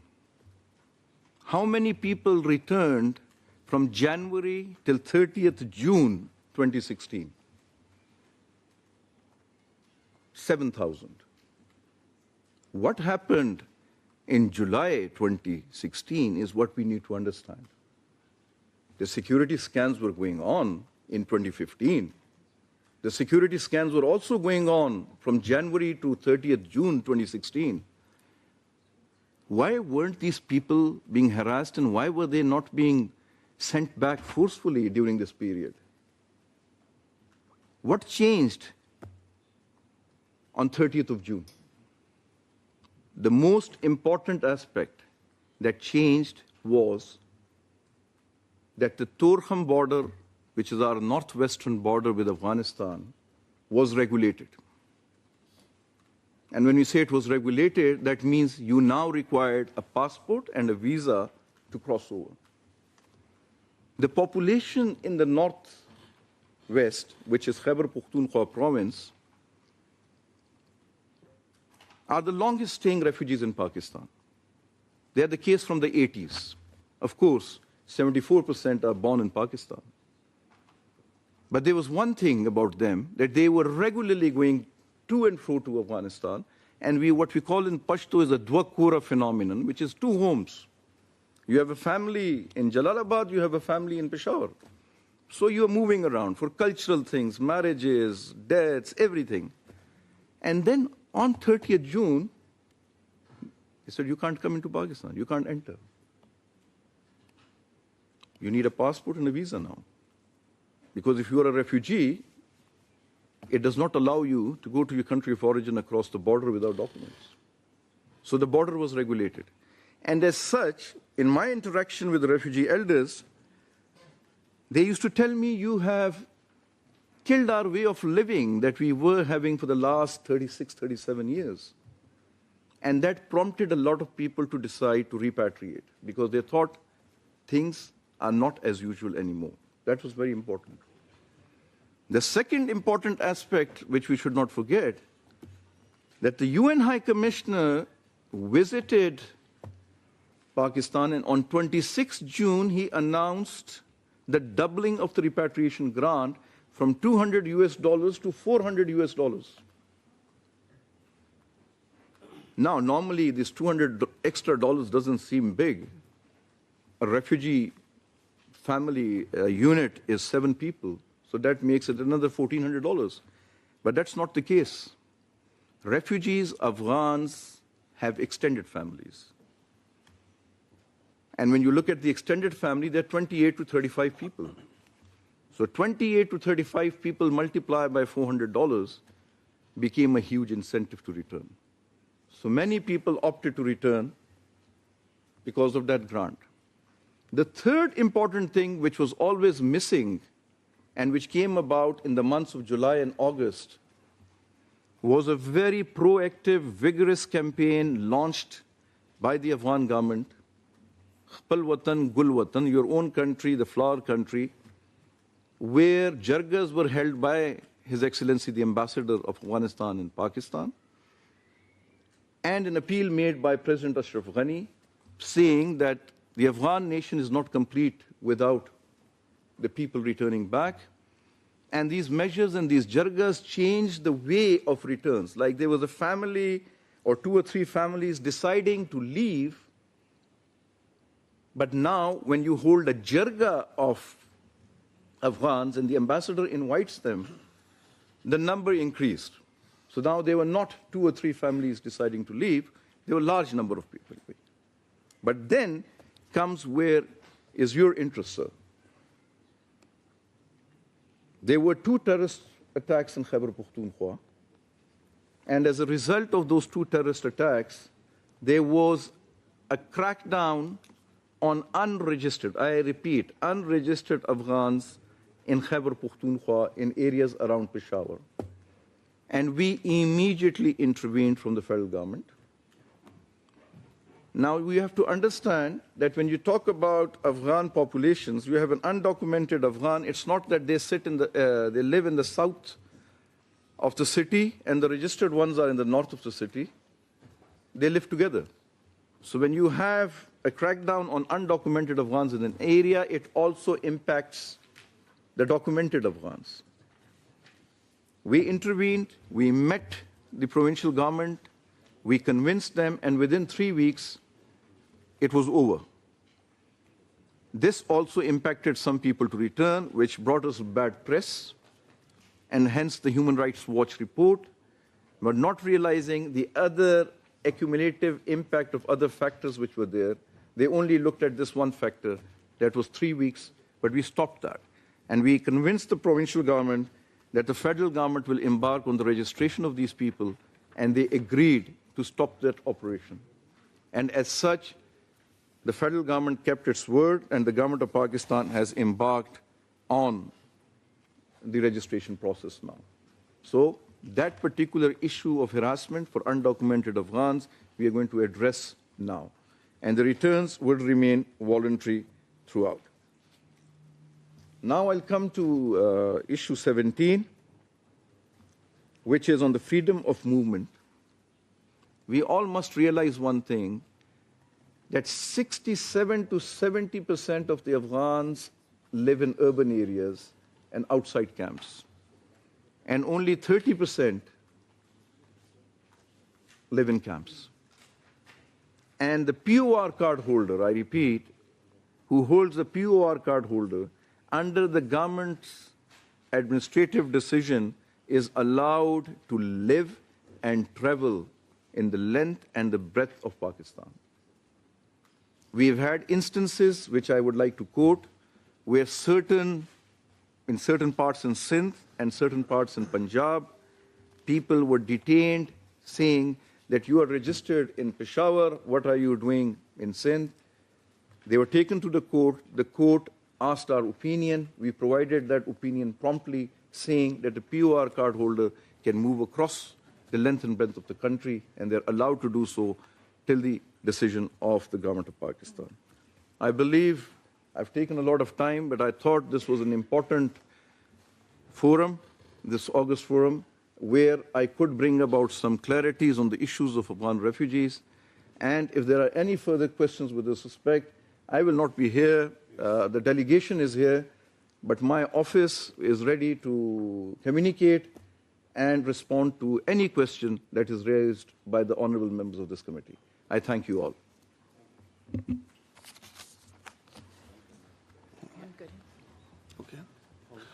Now I would like to give the floor to Mr. Farq Hamil, head of the mission in Geneva. He would like to share the rest of the point on refugee issues. Thank you, Mr. Minister. Just one add-on to what my colleague Dr. Imran had to say. From the esteemed committee, we got a lot of big picture messages. And one big picture message I would request everyone to think about this is the heart of Pakistan. Since 1948, Pakistan has been taking refugees, first from Europe, and again in the 1990s, we took more refugees from Europe under the premiership of Prime Minister Mohammad Nawaz Sharif. So we've been taking refugees from Middle East, from Africa, from Asia. We need to think about this issue, that Pakistan's heart and Pakistan's intent and our spirit should not be doubted in this. And when we talk about Pakistan and the refugees, we're a country of 200 million people. We have our own developmental needs. We've had huge environmental and financial pressures as well. So this is one of the aspects I just wanted to add, because he specifically addressed the Afghan issue. It is not just Afghans. Pakistan has taken virtually every ethnic community on the planet and given them sanctuary in our home. Thank you, sir. Once again, I would like to give the floor to Secretary Human Rights, Mrs. Rabia Agha. Thank you. Ladies and gentlemen, this is with regard to the question of the National Commission of Human Rights. I would like to reiterate that the Commission is an independent body set up according to the Paris Principles. The Section 16 of the Act very clearly says the Commission and every member of its staff shall function without political or other bias or interference and shall be independent. When we talk of independence, we talk of financial autonomy. The Commission is financially autonomous. Its budget for the year 2016 and 17 and 18 has been increased by 150%. The budget of the National Commission on Human Rights is 61% of the actual budget of the Ministry of Human Rights. When we talk of autonomy, we talk of the ability to be able to hire and fire. They have, as mentioned by the Honourable Member, a large number of posts. They are independent to hire people, to fire people.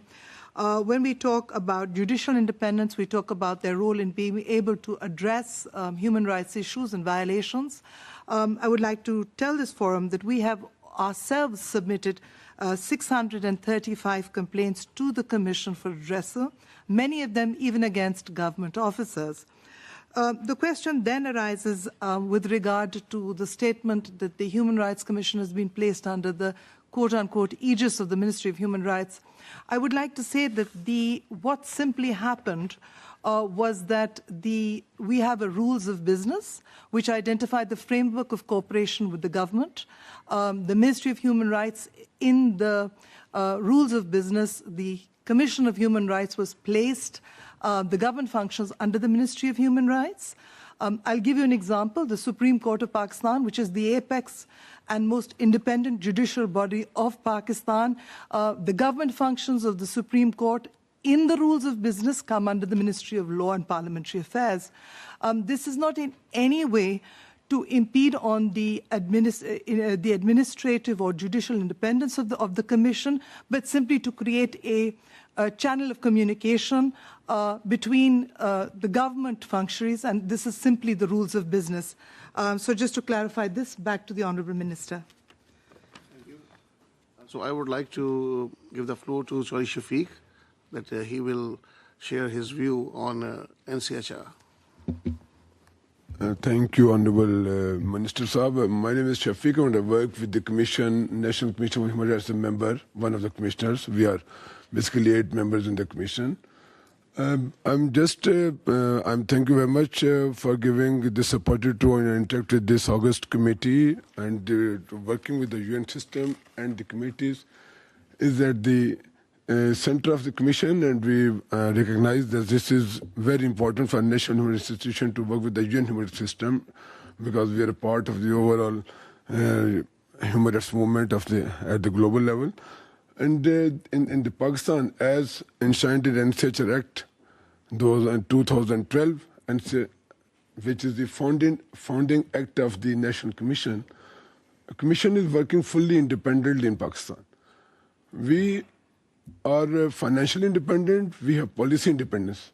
We are free to work on the issues and the cases on which we want to work. I will just quote two cases which are very famous. Anybody can go on the Google and search those cases, like Kasur case of child abuse and the Okada military farms peasants case. We have we conducted fact-finding missions, detailed missions were conducted. We were able to question high government officials that were there.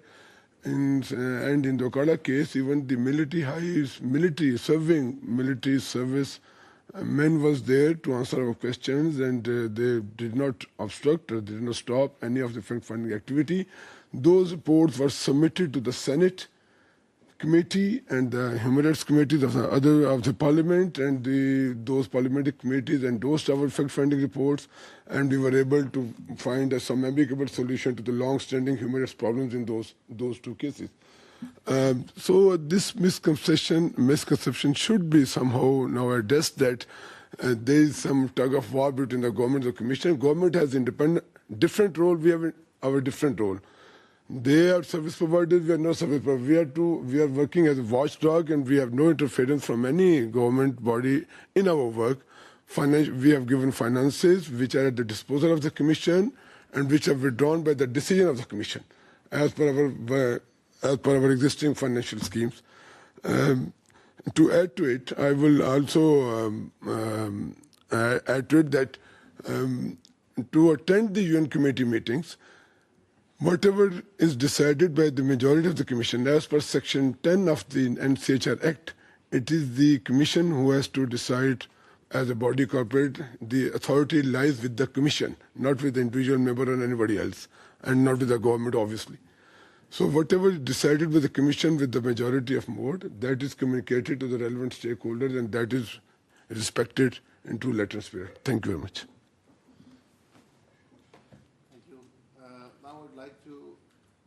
To Mrs. Shaisa Pervez Malik, Member of National Assembly.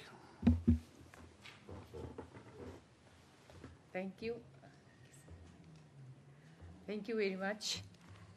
First of all, Honorable Chair, distinguished committee members, guests, a very good afternoon and Assalamu alaikum.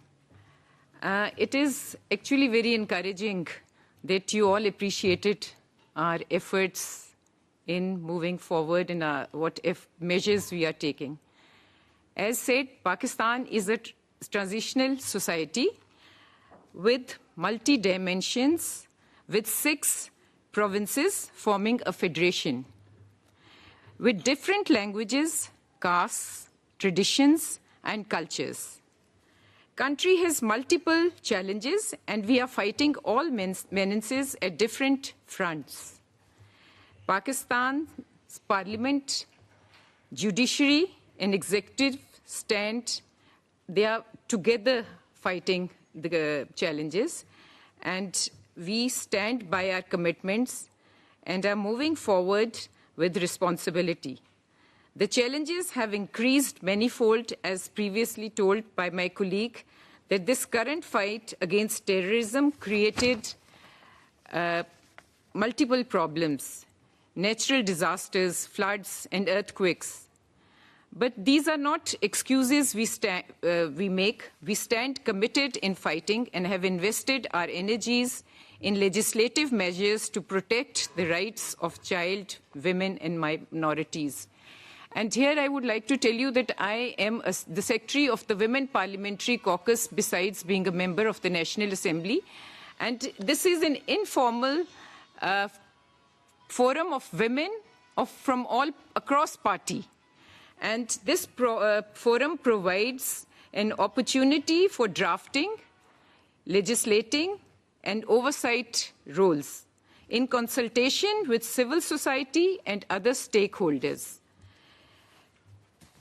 Some of the initiatives include review the issues and gaps in the implementation of women-friendly laws in Pakistan and bridging the gaps, strengthening and reforming pro-women policies in Pakistan, reviewing and addressing the needs and concerns, what we are at present working with people with disabilities. We are working on the rights of transgenders, strengthening women's economic and political empowerment, recommendations have been given from the caucus floor to the Election Commission of Pakistan in consultation with all the parties and in consultation with the civil society and other stakeholders, that women should be given a fair representation on the general seats.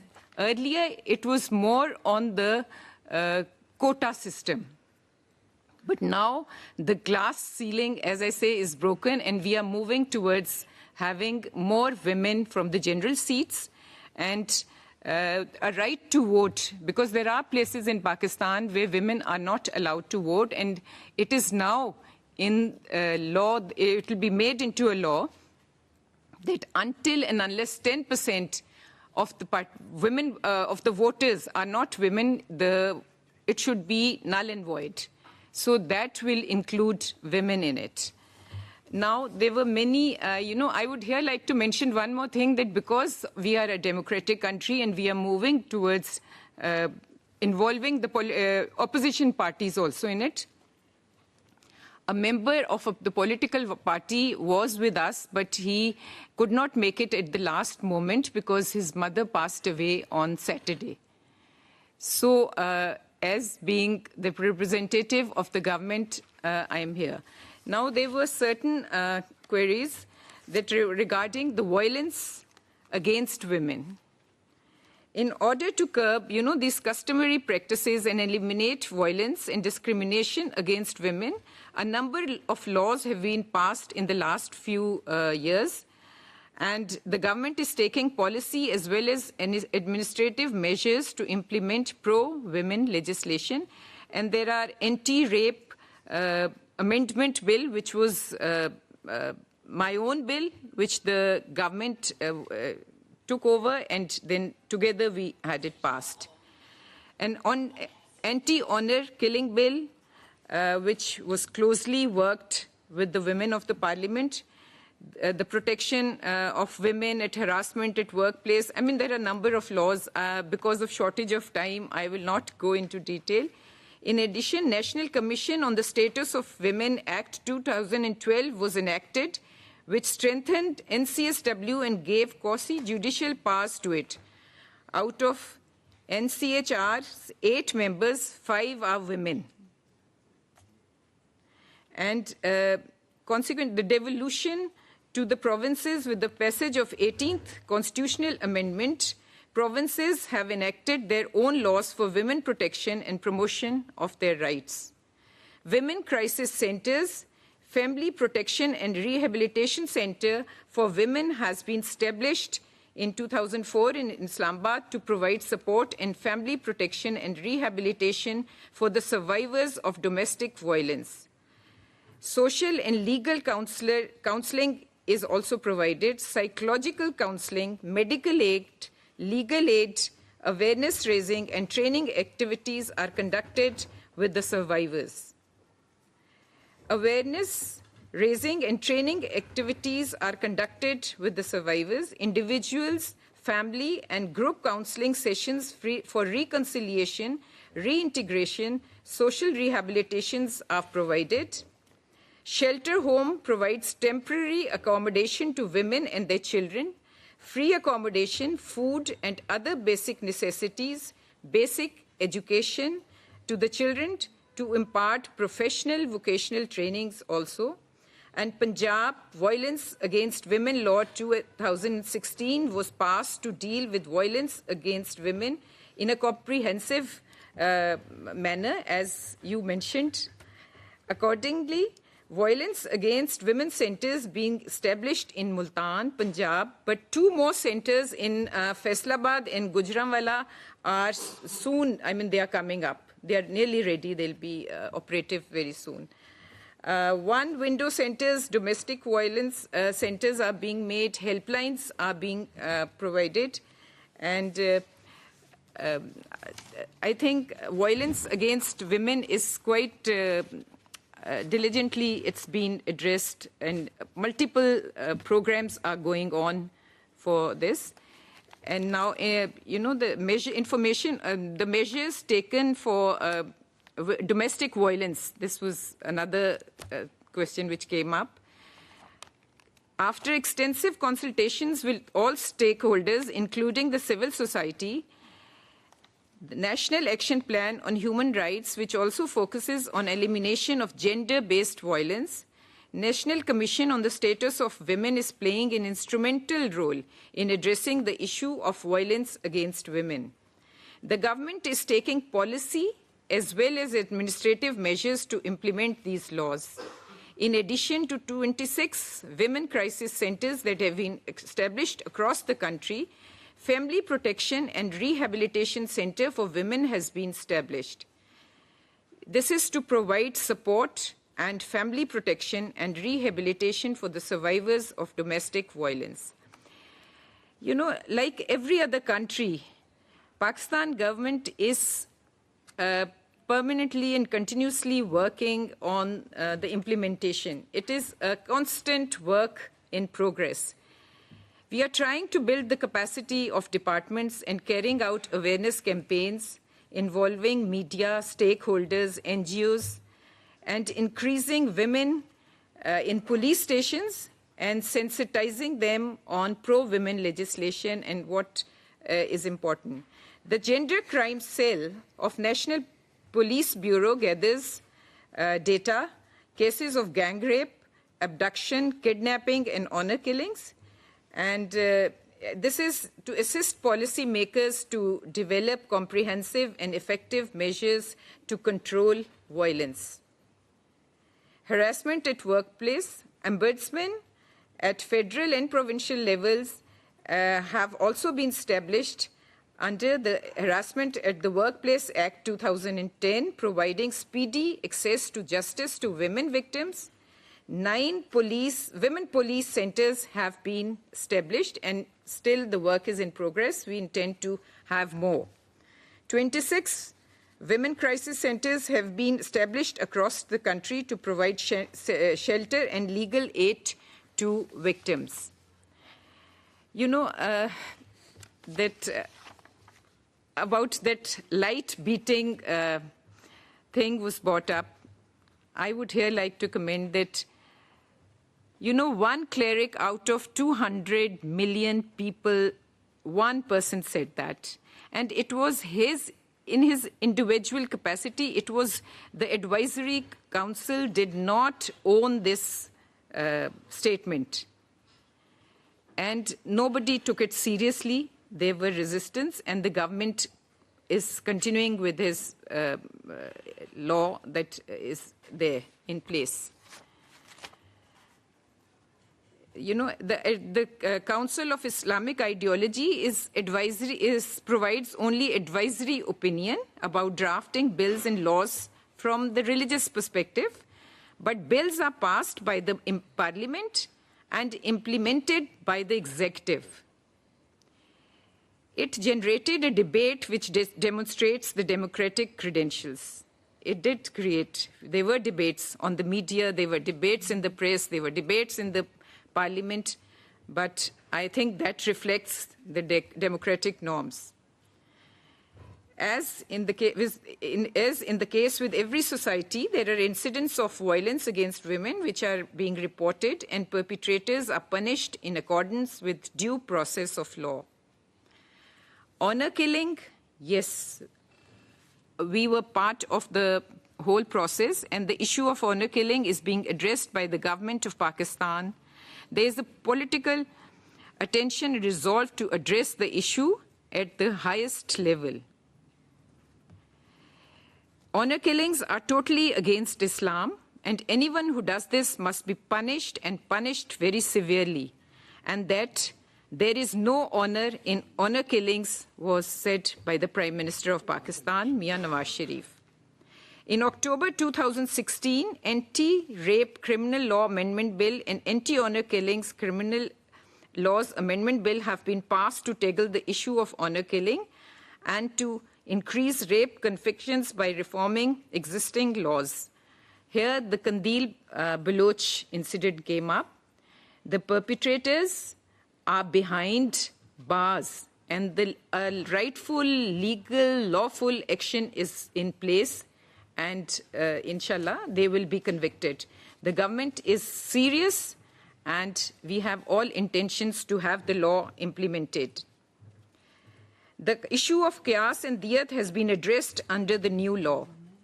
Section 311 of Pakistan Penal Code, PPC, empowers the court to punish an accused even after the waiver or compounding by the heirs or walis. The court has this right. Of the deceased by way as tazir, law of the land, with death or imprisonment of life. Superior courts have handed down judgment and have been punished by court, the perpetrators. Significant measures are being taken to eradicate the practice of honor killing, and the criminal justice system is being looked into, and more specific things to be done. Now about jirga. Sorry if I'm just because these were the questions which brought up. I need to, but I just jirga. I just want to. Should I? Okay, tomorrow. Tomorrow. The rest of issues we will address tomorrow. Okay, I'll come back, and you'll have to bear with me again tomorrow. When thank you. Thank you. Because we have only 2 minutes left, and I want the 2 minutes for the members to have, if they have follow-up questions, for the responses up to now. Thank you. Yeah, Mr. De Fruffil, and then Mr. Heinz.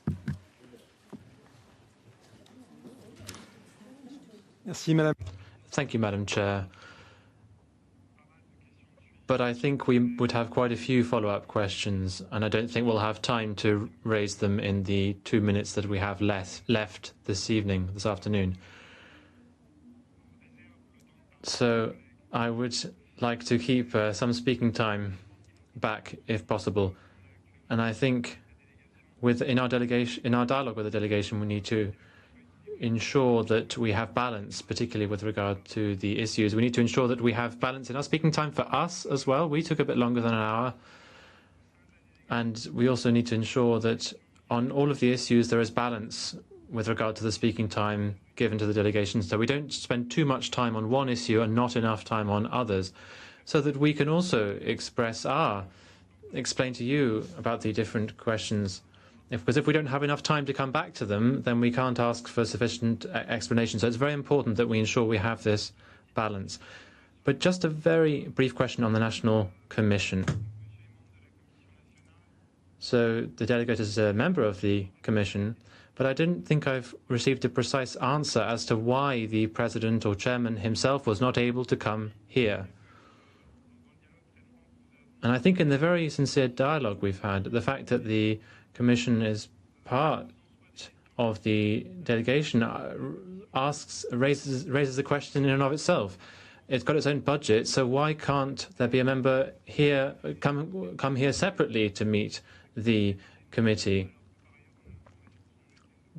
Because we have information that tells us that the chairman was not able to travel to Geneva by himself. So it just creates this perception of a lack of independence. That's the theory of appearances, if you like. That's just the appearance that I've seen. Thank you. Thank you. I'll give Mr. Heinz the floor.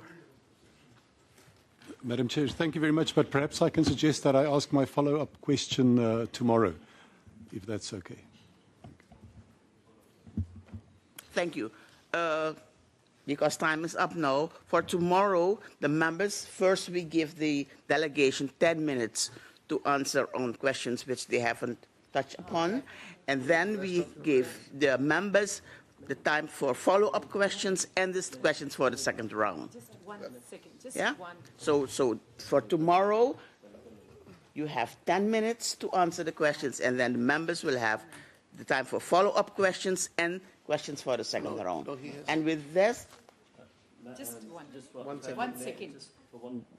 Madam Chairperson, just 1 second on this. 10 minutes, and I know the esteemed committee members have so many questions. For us to adequately answer their questions, it cannot be crushed into 10 minutes, because then we give substandard responses. We've got to have time to give. The delegation must have the time to give the correct and the a proper response, because we can't give a 10-second soundbite. It won't make any sense, and it won't add to any of this process. Thank you. Thank you. And with that, I'll wish you good night and rest for tomorrow. So we'll see you tomorrow at 10 o'clock. Thank you.